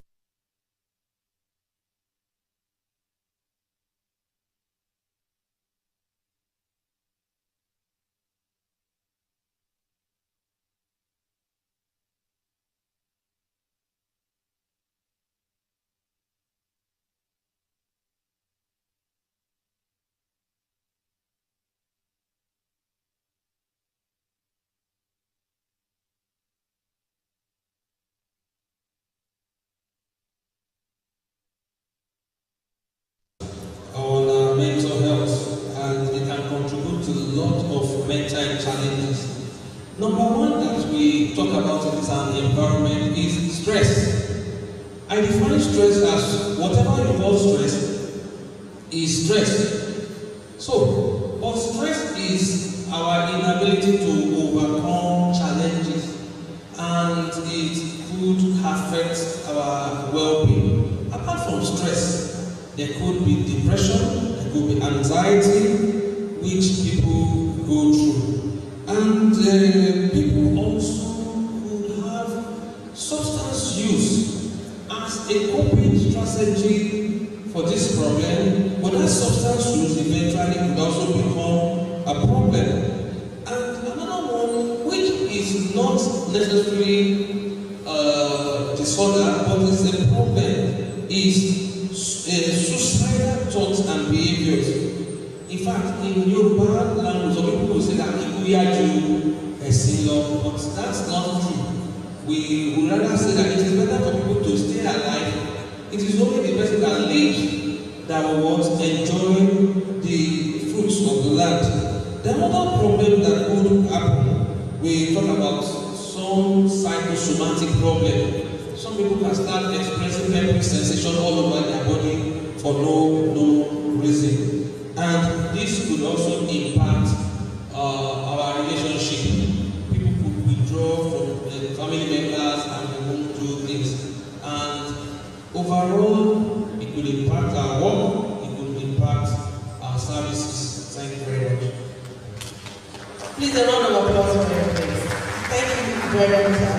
So at this point, my next question is to Reverend Adesanmi.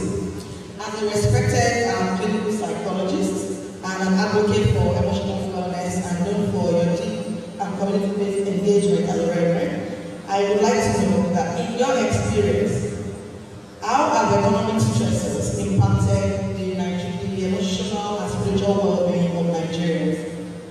Thank you, sir. Negatively impacted Nigerians' emotional and spiritual well-being. And you know, if someone is hungry, they will be hungry. So, this we can see in many different ways. One, we have seen because of this issue that has come down with anxiety and worry.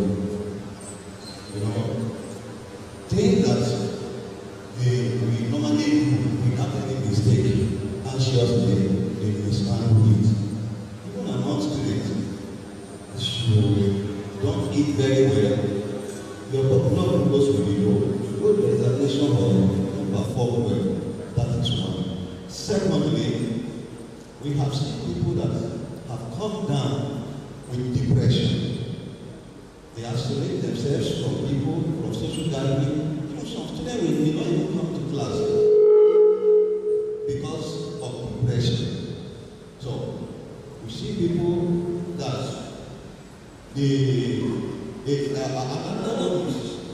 social relationship breakdown. You see people fighting with their parents. We see people fighting with their mates. We see people fighting with their friends. They will no longer go to where they normally go. Then we have what we call spiritual struggle. People will no longer pray, be able to pray very well as they used to pray, read Bible as they used to read. Even we see people doing it, haphazardly. For example, because of the economic hardship, we see people on Monday until they gathering, on Monday, say they are praying for God to touch them. They want miracle. The Lord will help us in Jesus' name. It is not a normal thing for you to leave your job, to leave your study. Students having MDG because of they want to they want miracle, they want money, even in terms of examination, even fasting in terms of examination. All these things, this hardship has caused us. Thank you. Thank you very much for that explicit experiences shared with us. So I'll go straight to Mrs. Aramucho, who is a dedicated school counselor and providing social support to adolescents and youth within our academic environment here in Utah. As a school counselor, what major signs of distress are you seeing in your students today? Some of the signs I see in students which are emotional distress is this sign of hopelessness. I see many youths today feeling hopeless. See the case of the student who committed suicide recently simply because she failed JAMB. She believed all hope was lost. I know probably another trial would have given her an opportunity. So students today feel hopeless. And at this time, I want students to know that whatever you go through, that is not the end of life. There's always a solution to every problem, and there's always another opportunity if you miss any opportunity.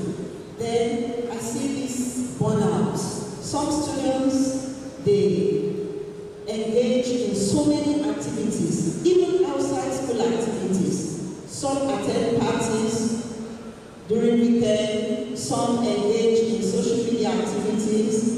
Combining that with their academic activities, they become exhausted. And because of that, they are not able to cope academically. It affects their performances in school. And also, some of them, I see them being absent from classes, maybe after having to sob through the nights. In the morning, they sleep off. And at the time they are supposed to be in class, they are not there.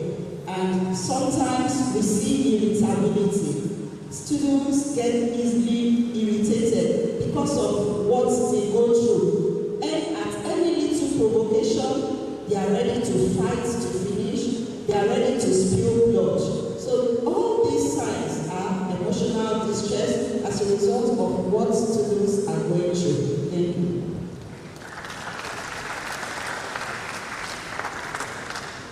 So thank you very much, ma'am. So I'll go on again to Mr. Michael Oloriyomi, who is a psychiatric nurse and researcher at UNILEG. He also is committed to mental health awareness and care on campus. So I want to ask from your own experience, sir, with your work with students and with clinics, what are the most prevalent mental health concerns that you have seen among students? Thank you very much. Some of the mental health concerns that are noticeable among students, one of them is anxiety.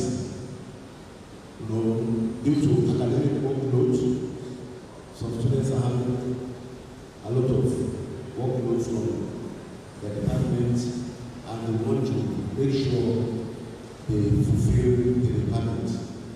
And due to that, some of them experience sleeplessness.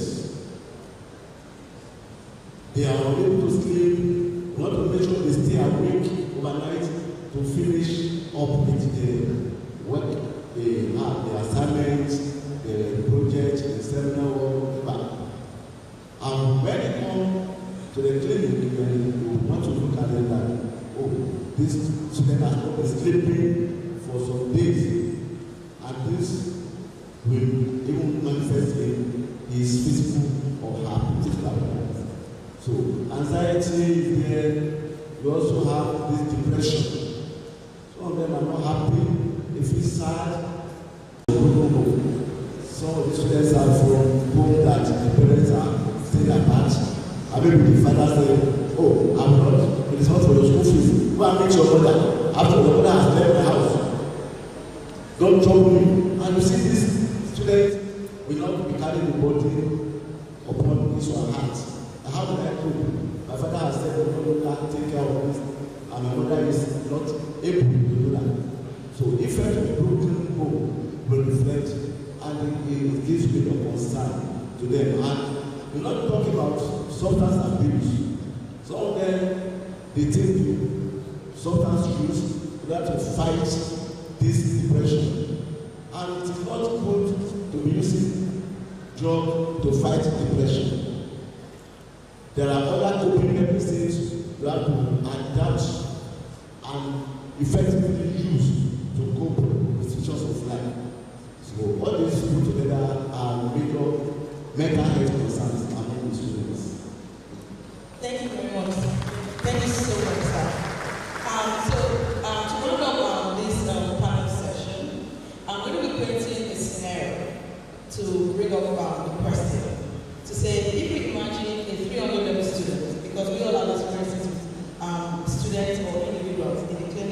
classroom or around.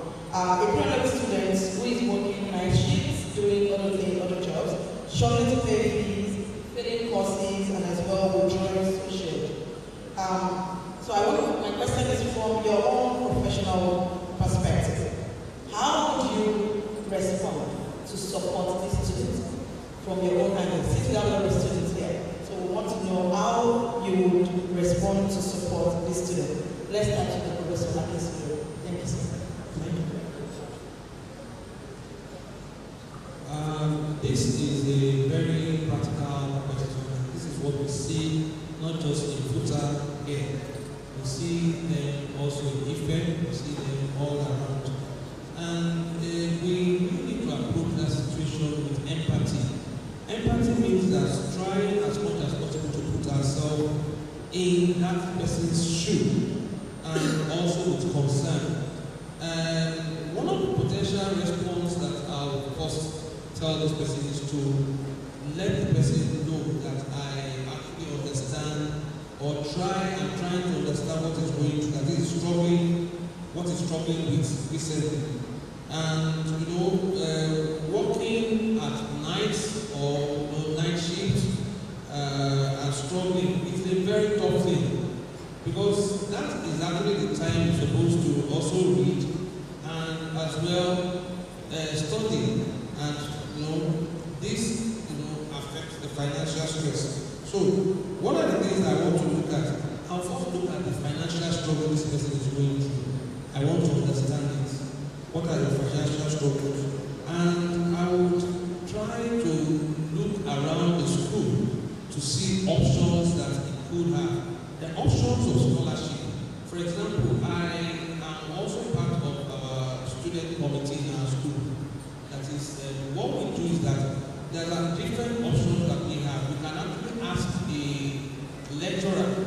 Some lecturers that are old will say that they don't mind, they just want to adopt the students and they will provide for finances for the students. So we have a list of them and we can ask that student to go and meet such person, at least to elevate the financial need of that person.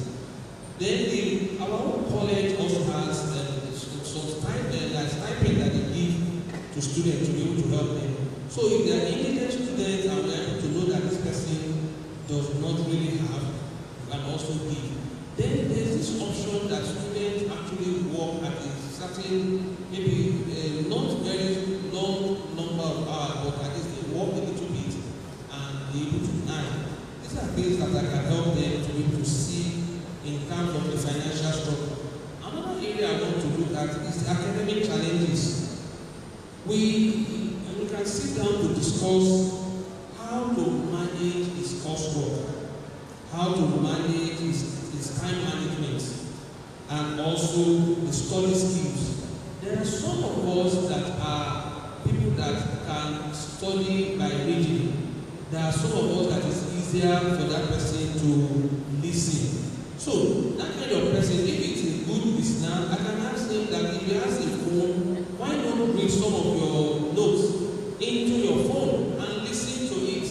So while in a place, maybe in the class or in their little break, you can read some of your notes and listen to it by yourself. So that can actually help you.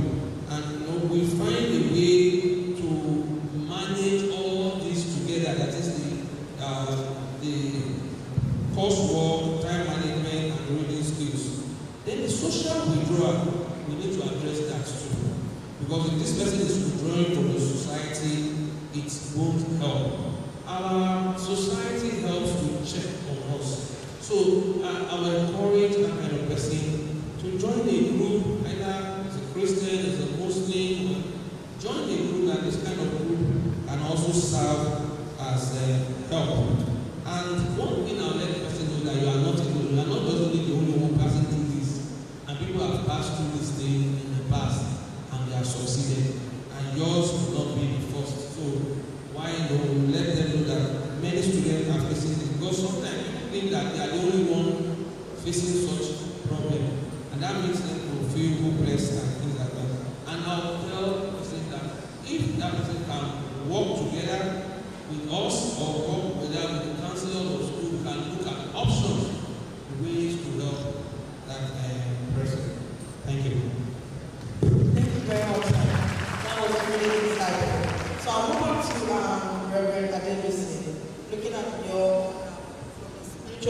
as well as also professional angle. How would you respond to this situation? As a psychologist, I will first engage the students in interview where I give active listening to listen to his concern. Then during the interview, I try to validate his concern because that one will also help me to open up very well. Then I move to practical help.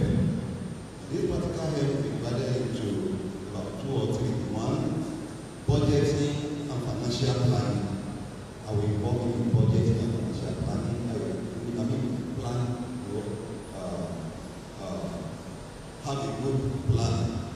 Then I will also engage in some therapy, like teaching deep breathing exercise, teaching other therapy, engaging also in cognitive behavioral therapy. Also, I will also try to teach him how to practice gratitude, because if you continue to look at the negative aspect of your life and you forget the positive aspect of your life, it can lead to dangerous things. Again, I will try to encourage self-care. That is, to involve exercise, eat very well, and sleep, like as it's involving in night job. To try to do away with that one. Again, I will collaborate with the management in some area that the management can be of help to such a student, like providing, today in the area we have an educational loan. Then the management can help such those students and help them to get scholarship. So, thank you. Thank you very much, sir. Okay, now, this is Arogunjo as a school counselor at Lagos Area Futa. I would like to turn my question a bit to you and say, like universities such as Futa where we are, how do you think Futa can build structural support to support systems such as the one I just gave this scenario? Or how to that is supported, or how do you think Futa can do better? Thank you, Mama. In a university like Futa, for such a student, I will first advocate for a counseling department. I discovered that in Futa, we have student affairs departments. And then, though you have counselors working there, but we also have other staff.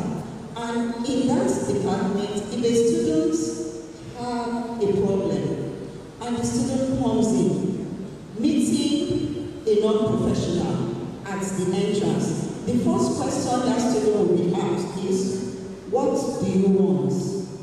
And hearing that question puts that student off, because he came with a burden in their heart. He wanted to share a problem. So at that, he may say nothing and will judge me.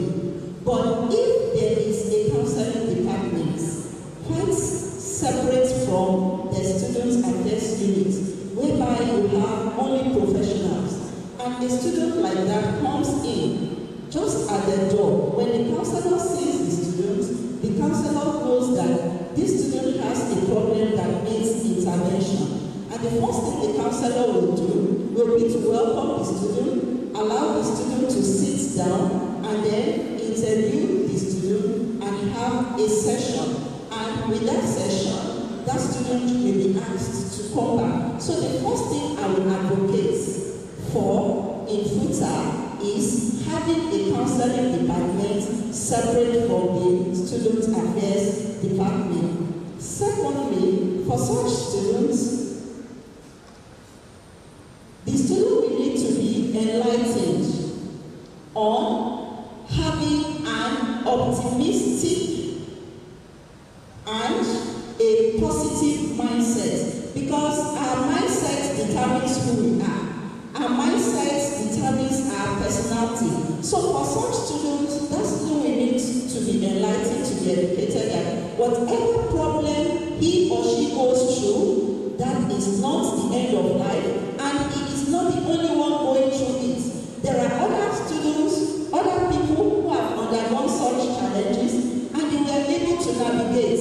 If they were able to navigate, you can also navigate, and that is one of the roles of the school counselor and the counseling departments, to enlighten the students and to sensitize them on the right thing to do. Also, the school can also help to engage the alumni to build a consolidated fund for students who are indigent, whereby when those students are being identified at the counseling department, then they will be able to be encouraged and then channeled to the appropriate place to receive appropriate care based on their challenges. Also, the school can partner with some NGOs, because I know there are so many NGOs around who are willing to impact the indigent. So the students,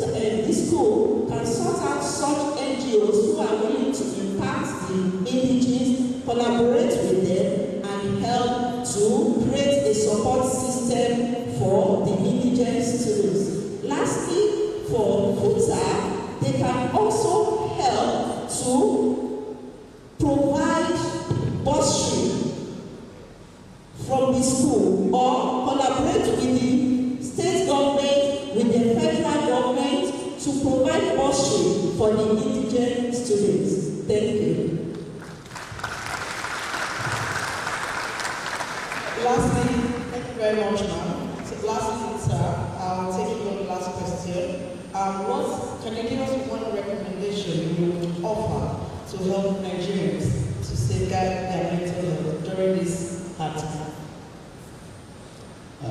I want to recommend that for every citizen of this country, the government should prioritize the mental well-being of an individual. And the way people, the economic system of the country at the moment, predisposes people to series of mental challenges. And the government has to be concerned. And welfare, ensuring that citizens are adequately taken care of. And the federal government recently is doing something good in respect of the students, making scholarship and opportunity available for some. Though it has not gone around, I think this has helped a lot of students overcoming financial challenges, paying their tuition fees. So the government can still do more and ensure that the scope is expanded. And the parents too, who are taking care of these students, their welfare also has to be put to consideration by creating a living environment for the parents, their work, give soft loan to traders to use for their trading in small and medium enterprises. They need funds. So all this will help to bring the sanity of our people back. And at the same time, housing is also a problem in Nigeria. What is the government doing? Is government adequately looking into housing so that we don't have people that are just moving around homelessly in the country, making affordable housing scheme for the people. This will also help to make people to feel comfortable. And job opportunities. Most of the students, when they graduate after NYSC, there's no job. No job security for them. What is the government doing in that aspect? And we have to look into that to make sure that where there is no issue of working aimlessly, no job to do, and this can even lead to suicidal ideation. Some will be frustrated and be thinking of, let me end everything. Let any talk here. So suicidal ideation can come up, but when people know that the government is taking care of them, and there's that one, said, the social support system has to be strengthened too. The church, the mosque, even the traditional environment, are supporting individuals to make sure that we don't break down. This is very important. Thank you very much. Thank you everybody, and thank you to our panelists. We appreciate you. Thank you for sharing with us your words of wisdom. Thank you everybody for listening to us. Thank you very much. Thank you very much for the enlightenment on different issues as it pertains to mental health, even as it regards our students. We want to entertain just 3 questions. I don't know if you have anyone. Just 3. Anyone? Question on the lecture 1. Any other person? 2. Once it is 3, the gate is closed. And the 3rd person, please come forward and ask your question. Please don't give any other lecture. Just go straight to your question. Just 1 minute or even less. Please, you can come.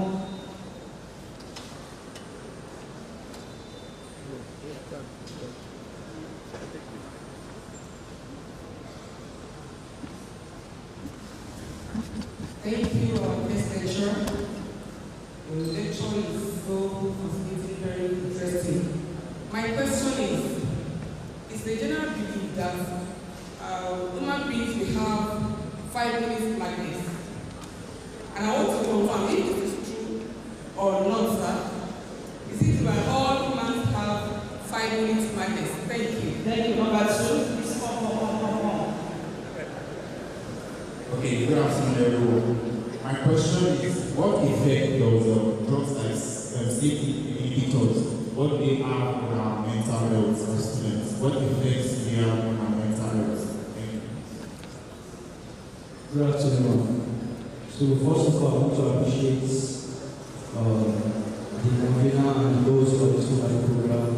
And I want to say thank you to our guest speaker and everybody involved in this. Okay. So I said my question is about this mental health of students. The reality is that this all we appreciate all the answers and contributions of our panels. But the fact is loans and creating panels that take care of student mental health will not actually solve the problem. Because one thing I know about Nigerians is that our mentality towards all this mental health is very low. And I'm someone who I'm a freelancer, so I work with white people. When you ask the white people, I'm like, what do you do for a living? And they don't tell you, I'm a mental health coach, and it's doing very fine. That means people are coming to a place or this place for mental coaching. But in Nigeria, no matter how beautiful the building is, if you name that place mental health coaching, nobody will want to go there because the place is unnecessary. So now my question is, how can we provide a permanent solution to mental health of students?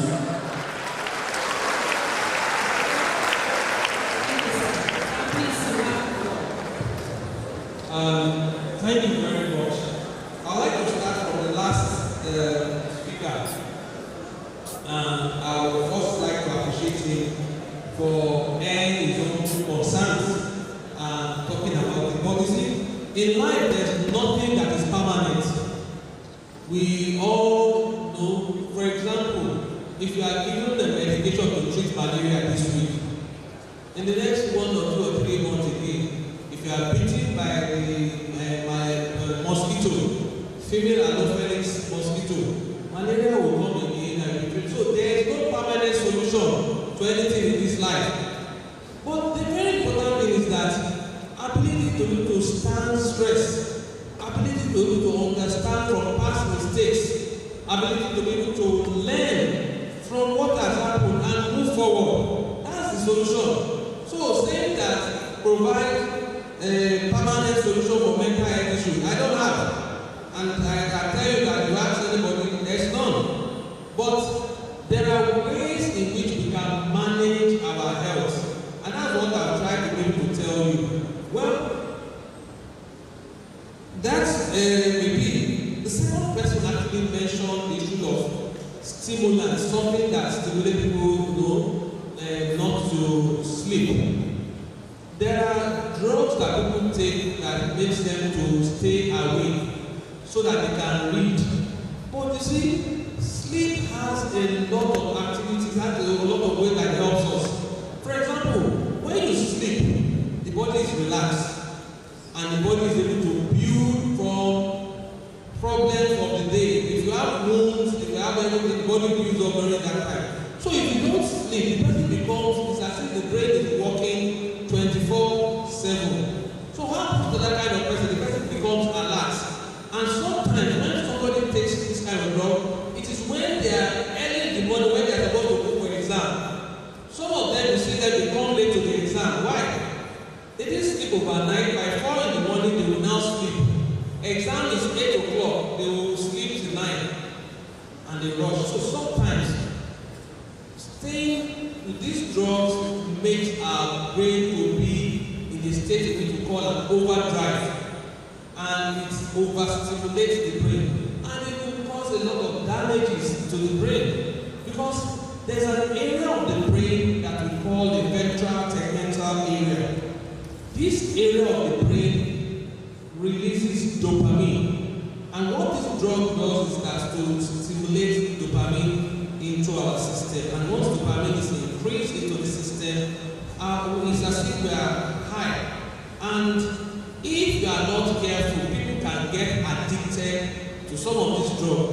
Addiction is another problem on its own. So, not sleeping, getting addicted to these are a lot of issues that person can. And when people don't sleep, it can lead to a lot of health issues. Studies have shown that people that don't sleep can have problems with their blood pressure, can actually have problems with their glucose tolerance, can lead to diabetes and a lot of things like that. I think that's good. Now, the first question, that's the icing on the cake. These are saying that are not actually correct. That actually that people have what we call 5 minutes madness every day. The first question I ask is, what do you mean madness? For me, a lot of things people call madness. Madness could mean a lot of things to a lot of people. So, are you saying that 5 minutes of psychosis? Are you saying of 5 minutes of schizophrenia? Are you saying of 5 minutes of depression? When we call what we call mental illness, it's different from what people in the society call madness. Maybe people say that 5 minutes of stress. I'll say yes. 5 minutes of maybe feeling sad, I will say yes. But madness is something that I'm not sure that I can answer this. But what I know is that it is not every one of us that have mental illness. But we could, at a point in time in our life, have what we call mental health conditions that affect the way we think. Some of it doesn't, and sometimes we could actually talk to ourselves. The very mild one, it will go by itself. But when it comes to a stage at which we cannot manage it, that is when that person needs help. I don't know. I think those are 3 questions asked. Thank you very much. Thank you very much. We move straight to the award. I believe all the questions have been answered. We move straight to the award, and I go to the first person that we have here. Right Honorable Abiodun Akinsulore. And today is being represented by Mr. Omotosho Asin. While I call my colleague Luciana to read Thank you very much. May I have the presence of Honorable Adesanmi?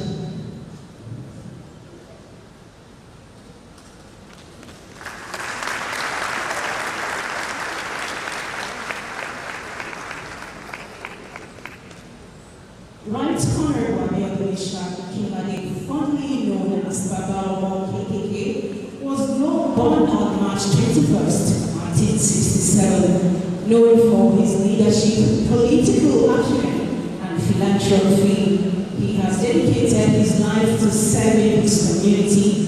He currently serves as the federal representative representing the Bado South and Okia constituency of Ogun State in the 10th National Assembly. Akinsulore began his education at St. Paul's Anglican Primary School and continued at Area Community High School and Community High School in Anambra. He earned a national diploma and higher national diploma in accountancy at the Polytechnic in Ibadan in 1991 and a master's degree in business administration from the University of Ado-Ekiti in 2002. In 2012, he received a doctorate degree in management from the University of Applied Sciences and Management in Benin Republic. His professional journey began in 1993 as an accountant officer at Automania Nigeria Limited, where he rose to general manager. In 2001, he co-founded the Yewa Warri Youth Agenda Forum to advocate for his regional development. A major milestone in his political career occurred in 2002, where he met President Olusegun Obasanjo to discuss local marginalization. Akinsulore was elected to the House of Representatives in 2003, becoming one of Ogun State's youngest representatives. He served until 2015, earning re-election in 2007 and 2011. During his tenure, he served as chairman of the House Subcommittee on SMEDA from 2003 to 2007 and chairman of the House Committee on Science and Technology from 2007 onwards. He facilitated developmental projects in the West and Ogun States, sponsored numerous bills, and held various committee positions from 2003 to 2015. Among his notable achievements is the establishment of a science park in Ogun State, housing for federal agencies including National Biotechnology Development Agency Bioresource Center, the Federal Institute of Industrial Research Agro-Processing Center, National Board of Incubator Technology Center, the National Agency for Science and Engineering Infrastructure Reverse Engineering Center. He is currently the Chairman House Committee on Agricultural Colleges and Institutions. Distinguished guests, Right Honorable Adesanmi.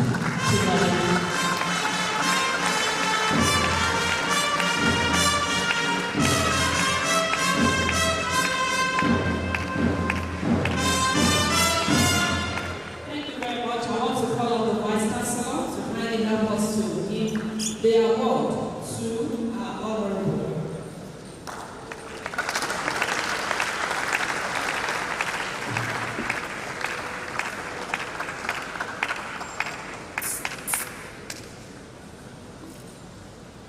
The award is presented on behalf of the School of Sciences, College of Health Sciences, Federal University of Technology, as an award merit of recognition.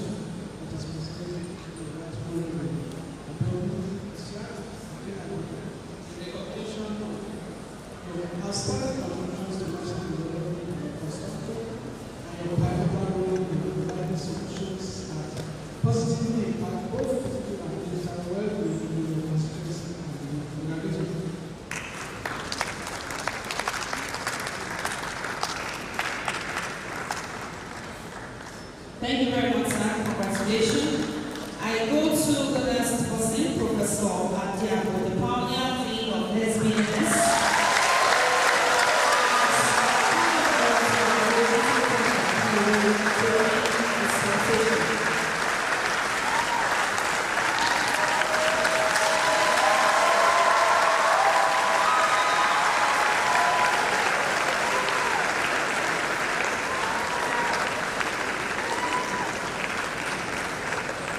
You're welcome, sir.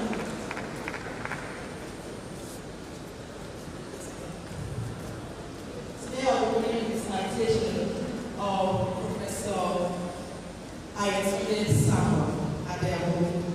This Andrew, otherwise known as Adesanmi, can definitely testify that east or west, north or south, all is the best.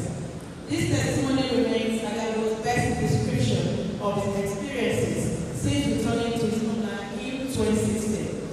Of course, he has always proudly introduced himself as a Nigerian by birth and foundation at Jero Ekiti, a Canadian by naturalization through divine placement at Memorial University of Newfoundland, as well as the University of Calgary, Alberta, respectively in Canada, and an American by gainful employment at the University of Louisville, Kentucky, where he was named Punta Kinte. And lastly, at the Commonwealth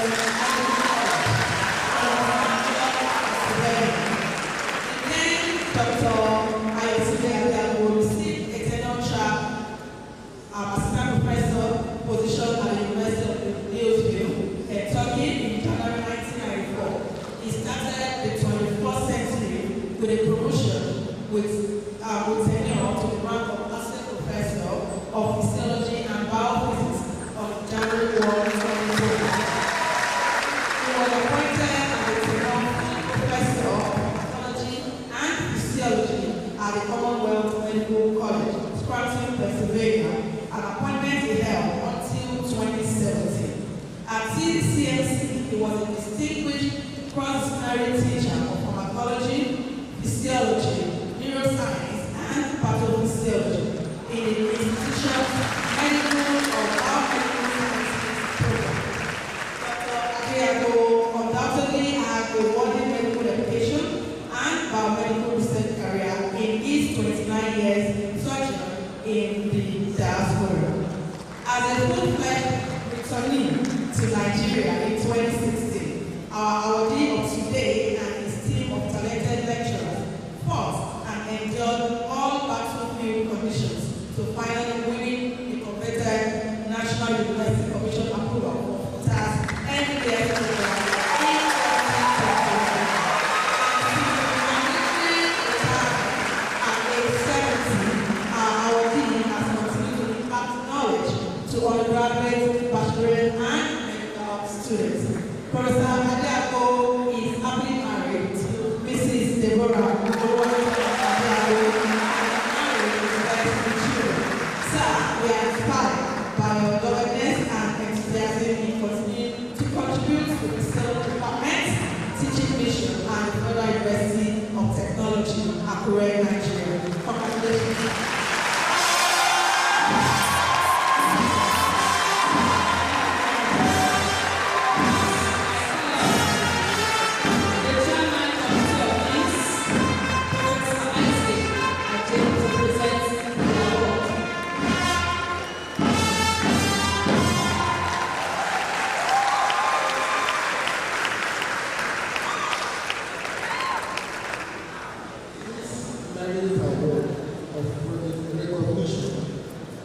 Presented to Professor Adesanmi in recognition of your remarkable contributions as a pioneer who led the transition and renaming of the School of Health Technology to the School of Basic Medical Sciences. Your dedication to academic growth and structural development remains deeply appreciated. Congratulations.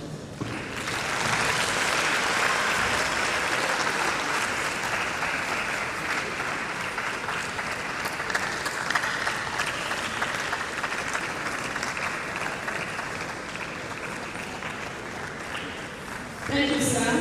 Congratulations.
The next awardee is Professor Babatunde Rabiu. Professor Babatunde Rabiu. Professor and Research Director with the National Space Research and Development Agency, Abuja. He started his career as an assistant lecturer at the University of Nigeria in December 1993 and bagged his PhD in physics in 2000 from the same university. He was appointed a senior lecturer by the Federal University of Technology, Akure-Futa, in 2001 and attained the status of full professorship on 1st October 2010 at the same university. He was named the Young Scientist of the year 2000 in Nigeria by the Nigerian Academy of Science. He has since received a lot of awards at national and international levels. He joined the service of the Nigerian Space Agency in 2010 and has occupied a couple of positions since then. He is the serving head of Space Physics program at the African University of Science and Technology, Abuja. He was a postdoc fellow at the National Geophysical Research Institute, Hyderabad, India, 2004 to 2005, and a visiting professor to the Institute for Space and Environmental Research of the Nagoya University, Japan, in 2008. A professor without borders, Babatunde Rabiu has been a visiting professor to the Nigerian Defense Academy, Bowen University, Jomo Kenyatta University of Technology, Kenya, University of Lagos, Kyushu University, Japan, and some other African universities. He is a senior associate of the UNESCO Abdul Salam International Center of Theoretical Physics, Tristo, Italy. He serves on the advisory board of a number of international research networks, such as the Network of Space Earth Environmentalists and South African-based Aerospace Leadership Academy. He has been honored as the foremost African space weather scientist by the African Geophysical Society.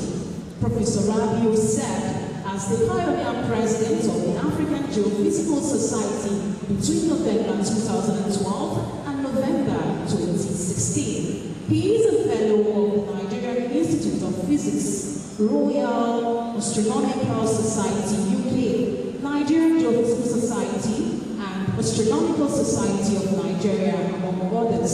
He became the first African to be elected to the board of directors of the American Geophysical Union in January 2023. In recognition of his outstanding contributions to the field of global navigation satellite system, he was appointed into the membership of the International GNSS Service Governing Board with effect from December 2024. He is the national adherent representative of Nigeria in the Scientific Committee on Solar Terrestrial Physics of the International Council for Science. He is a member of the United Nations New Expert Group on Space Weather.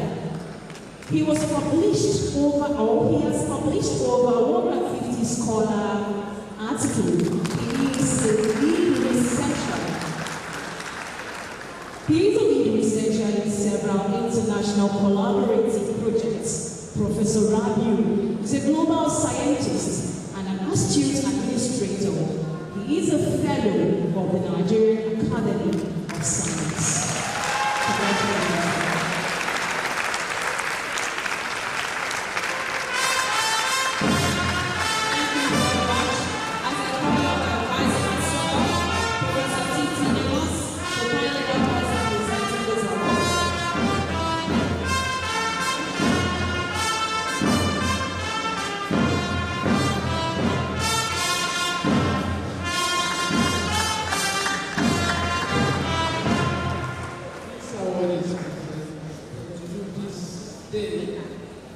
behalf of the School of Basic Medical Sciences, University of Technology, an award of recognition to you. The recognition of your outstanding contributions to space science, environmental monitoring, and national capacity building through cutting-edge research that involves health resilience and sustainability across Nigeria and beyond. Congratulations.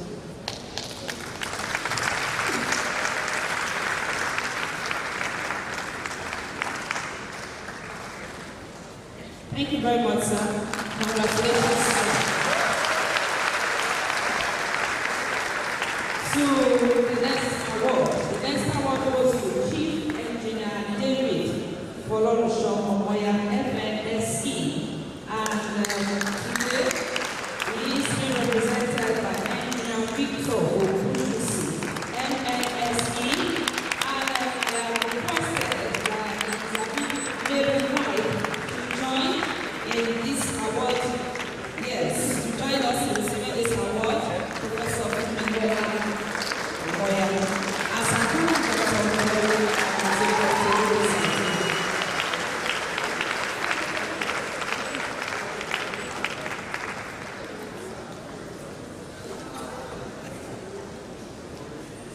Thank you. You're welcome.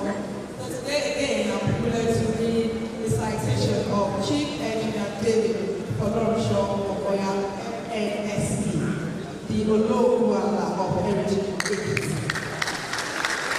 Engineer Omoya is a unique professional based on his track record of performances as a civil public servant, accomplished consultant, and a contractor of revenue.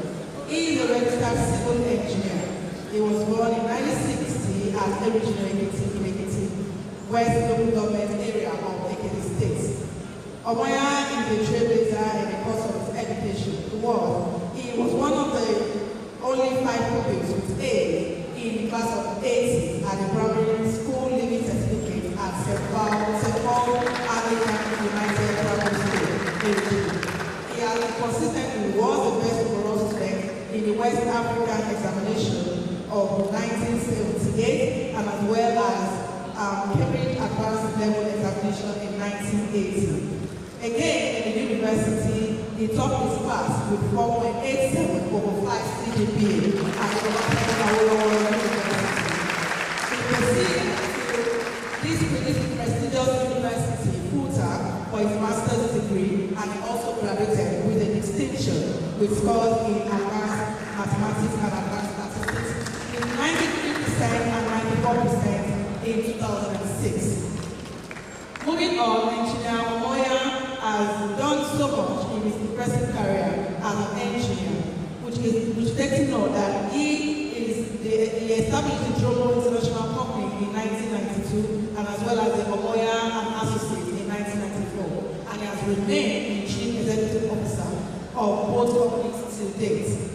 He has constructed several roads in Ogun State, in Ondo State, and as well as Ekiti State. The majority of the roads we all commute, the Washaye Road, the ones on Ondo Road, and also in the Lesha Motor Park.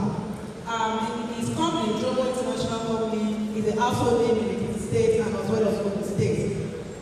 And he has consistently established himself as a known consultant in engineering work, and the country look forward to working with him always. Thank you very much. And today I present Engineer Omoya. Thank you very much. You know, we have 2 recipients for this particular award, so I will really justice to call just one person to present the award. So, for me to be on the plain land, I'll call 2 people to present this award. As I call on the representative of the registrar, Mr. Adebayo, and of course, the Dean SBMS, Professor Lawal, to present this award.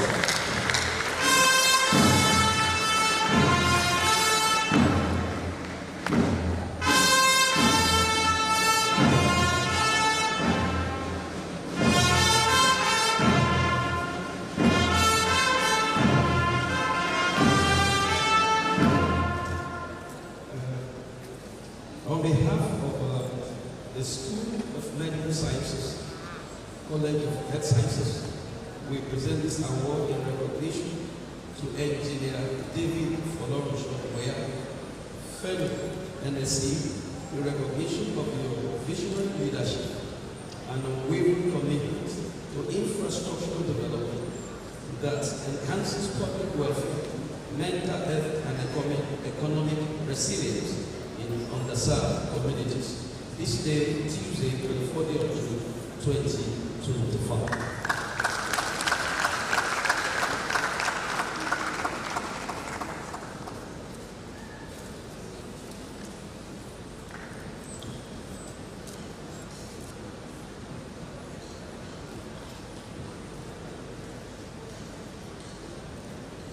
Thank you very much, sir. Congratulations, sir. Congratulations, ma'am. To the last but not the least is Professor Olusoya Adejuibe, the Pioneer Provost of the College of Health. As I call on his representative, Mr. Abiola Fawole, to receive the award on his behalf.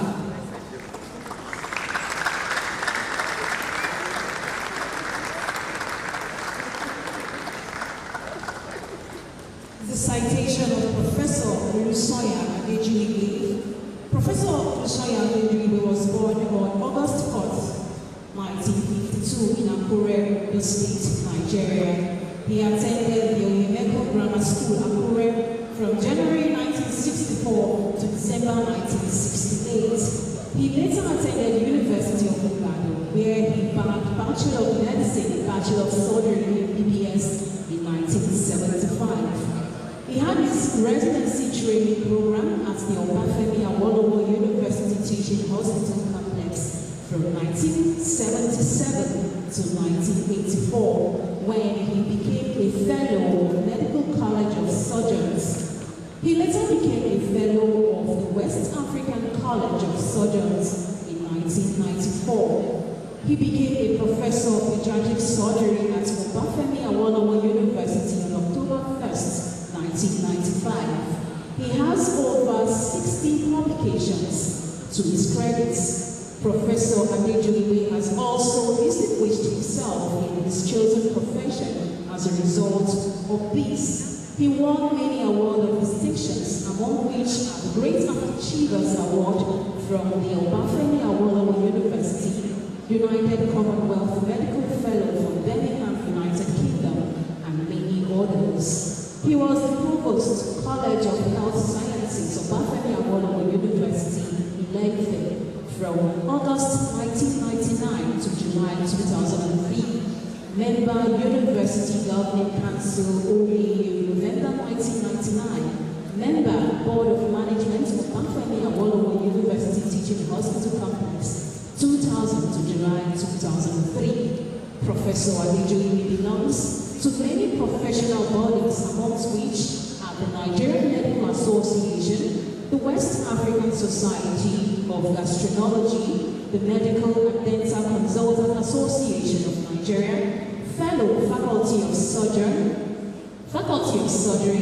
National Postgraduate Medical College of Surgeons, Association of Pediatric Surgeons of the Nigerian, and member of African Association of Pediatric Surgeons.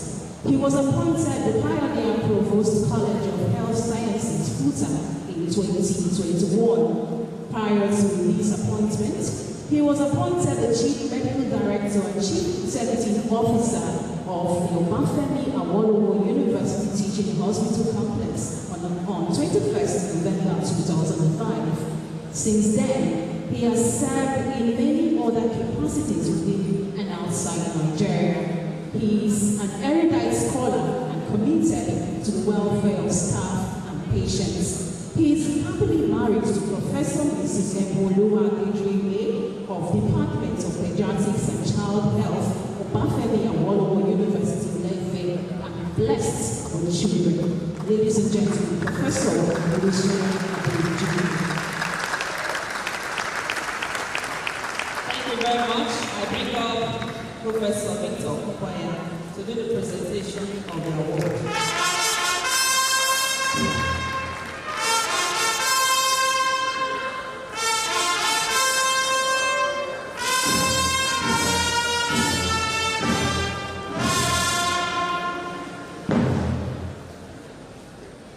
School of Basic Medical Sciences, School of Defense Sciences, Federal University of Technology, Akure.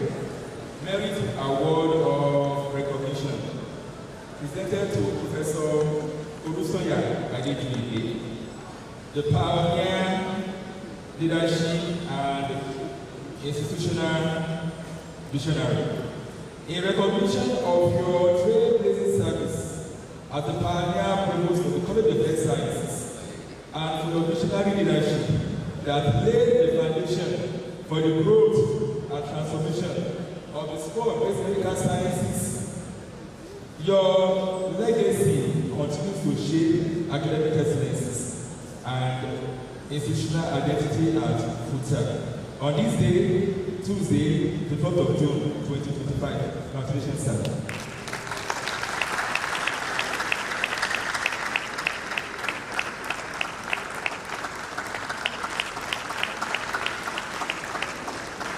Thank you very much, sir. Please don't go.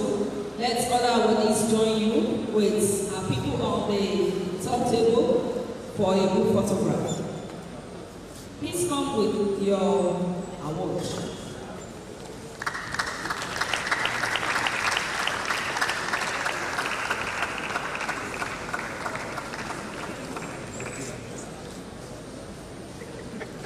Prof, Mrs. please join us. Madam, please join us, ma'am. Yes, ma'am.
Thank you, sirs. Thank you, ma'am.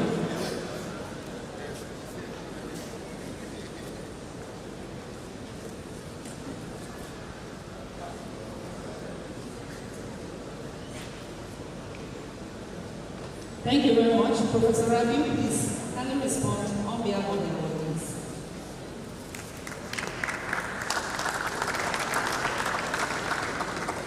The Vice Chancellor will be represented by the FCA. Although that protocol will be observed. Well, on behalf of the awardees, we want to appreciate the school, the dean, and the entire board of studies and staff, other staff and students of the school for counting us worthy of this award. And I can speak on behalf of others that we're going to oppose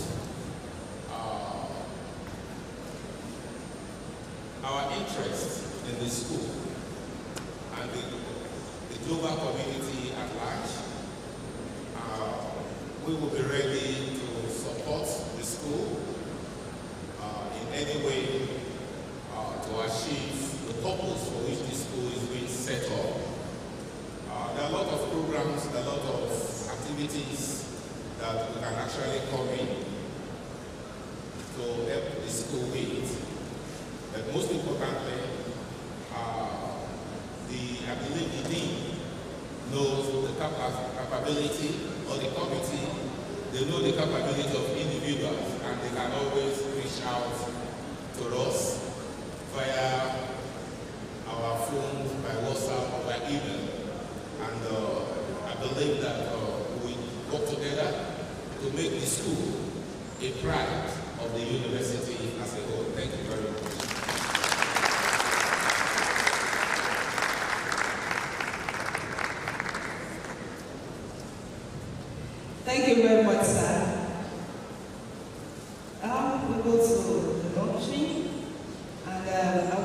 Dr. B.K. Akinsulore to briefly speak on the book we're launching today before we wrap up our senior.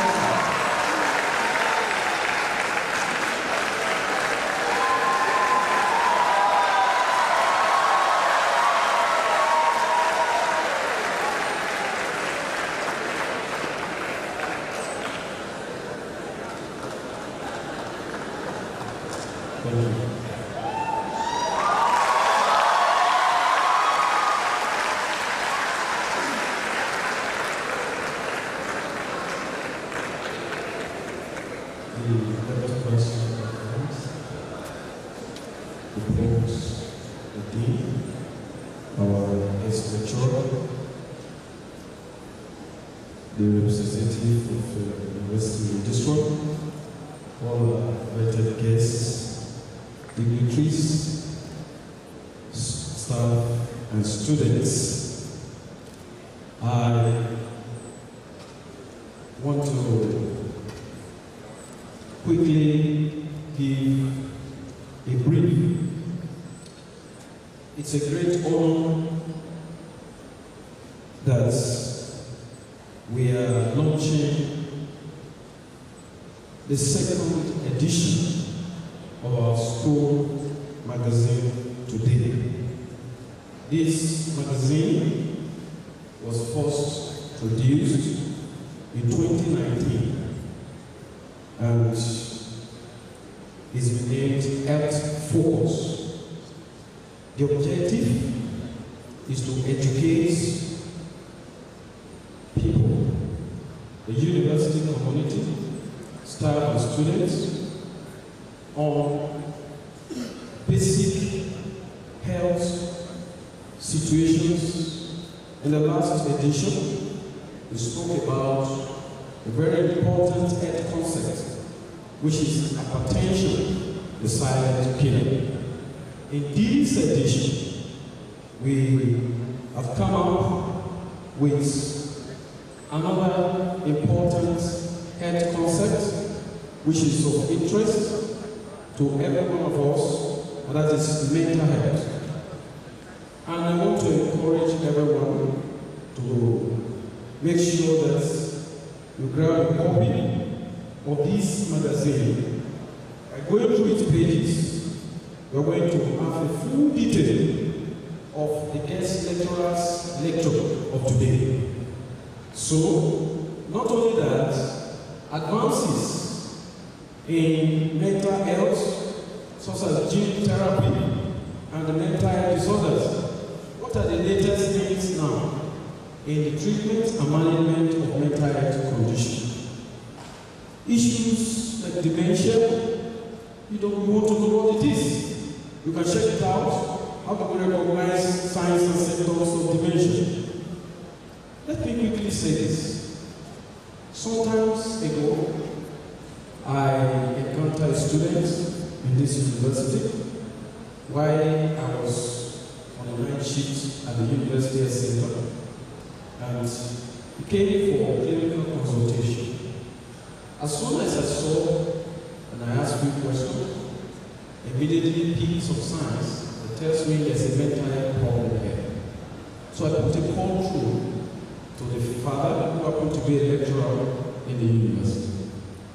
But the response of the professor makes me know that he is not well aware of what a mental health situation is.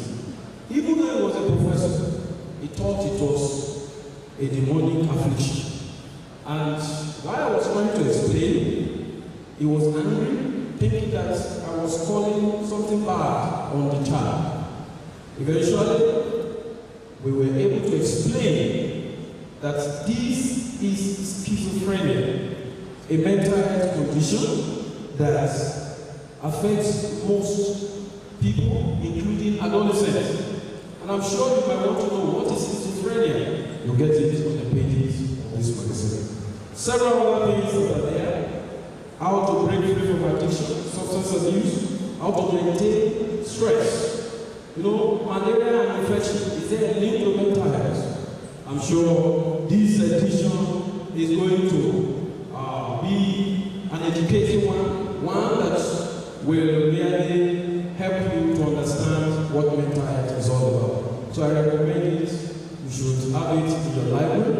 have it on your shelf.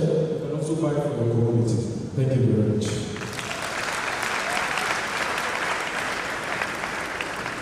Thank you very much, sir, for being brief. I want to bring up for the launching of this book proper and the unveiling. The Honorable is here. He will help us with that. And today I bring up Mr. Omotosho Hazen.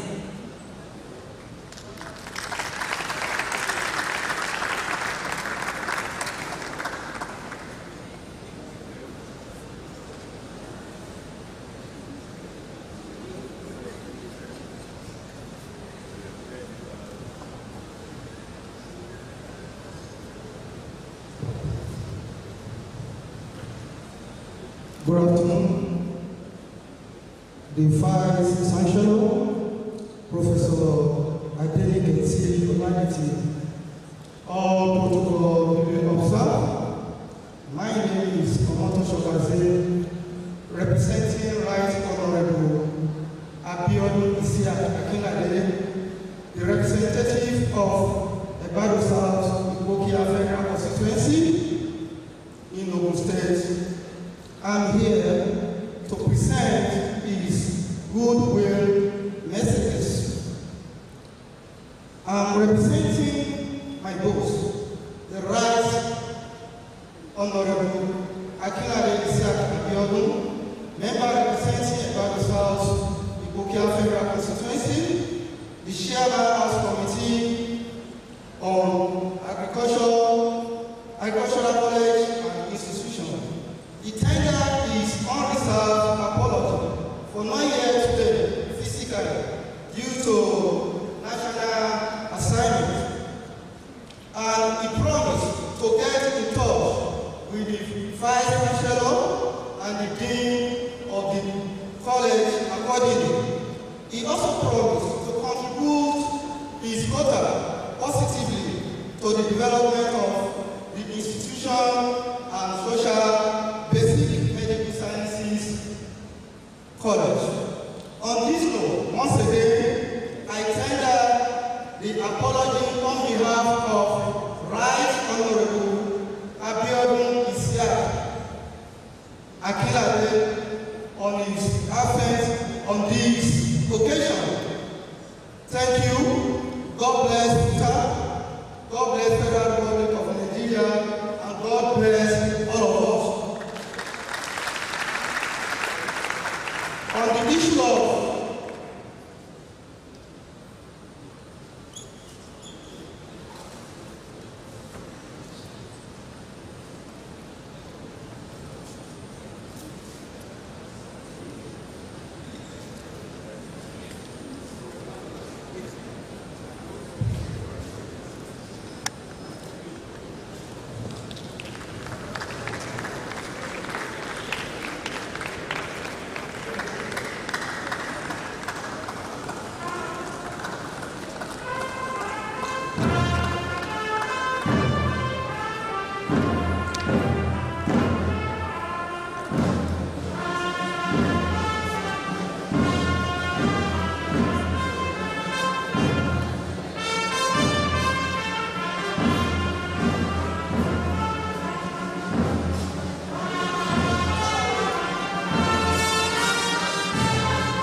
Maybe I should start saying thank you.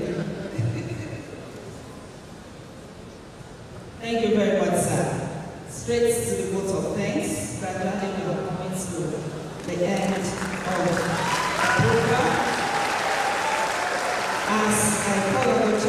LOC, Dr. Dede.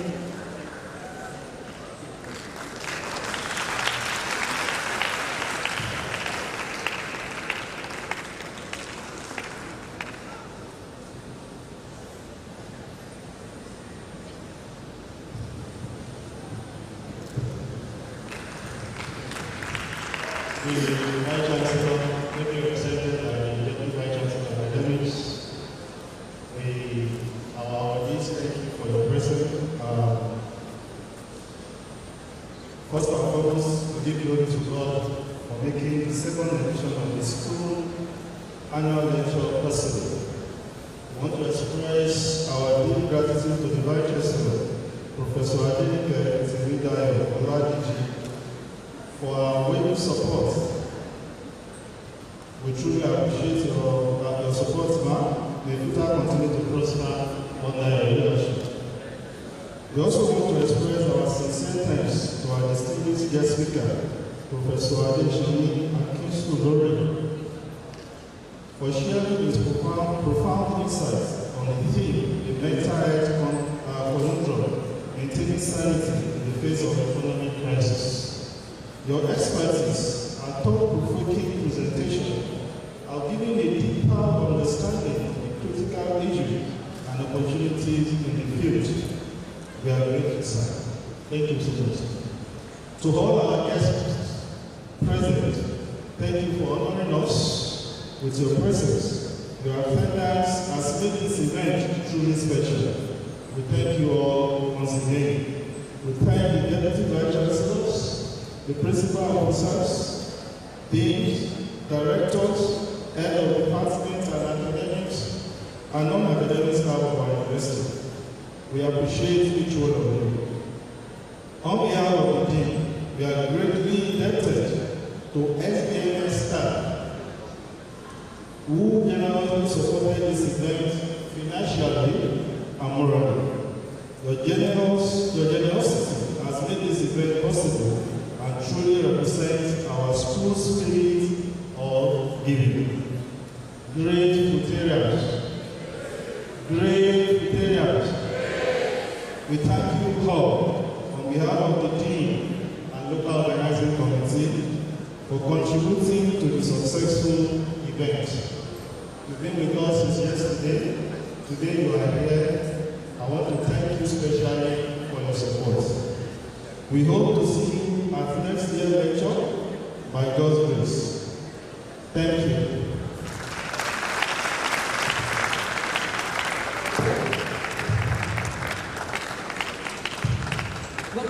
Word of thanks needs not to be long. All what we need to say is thank you.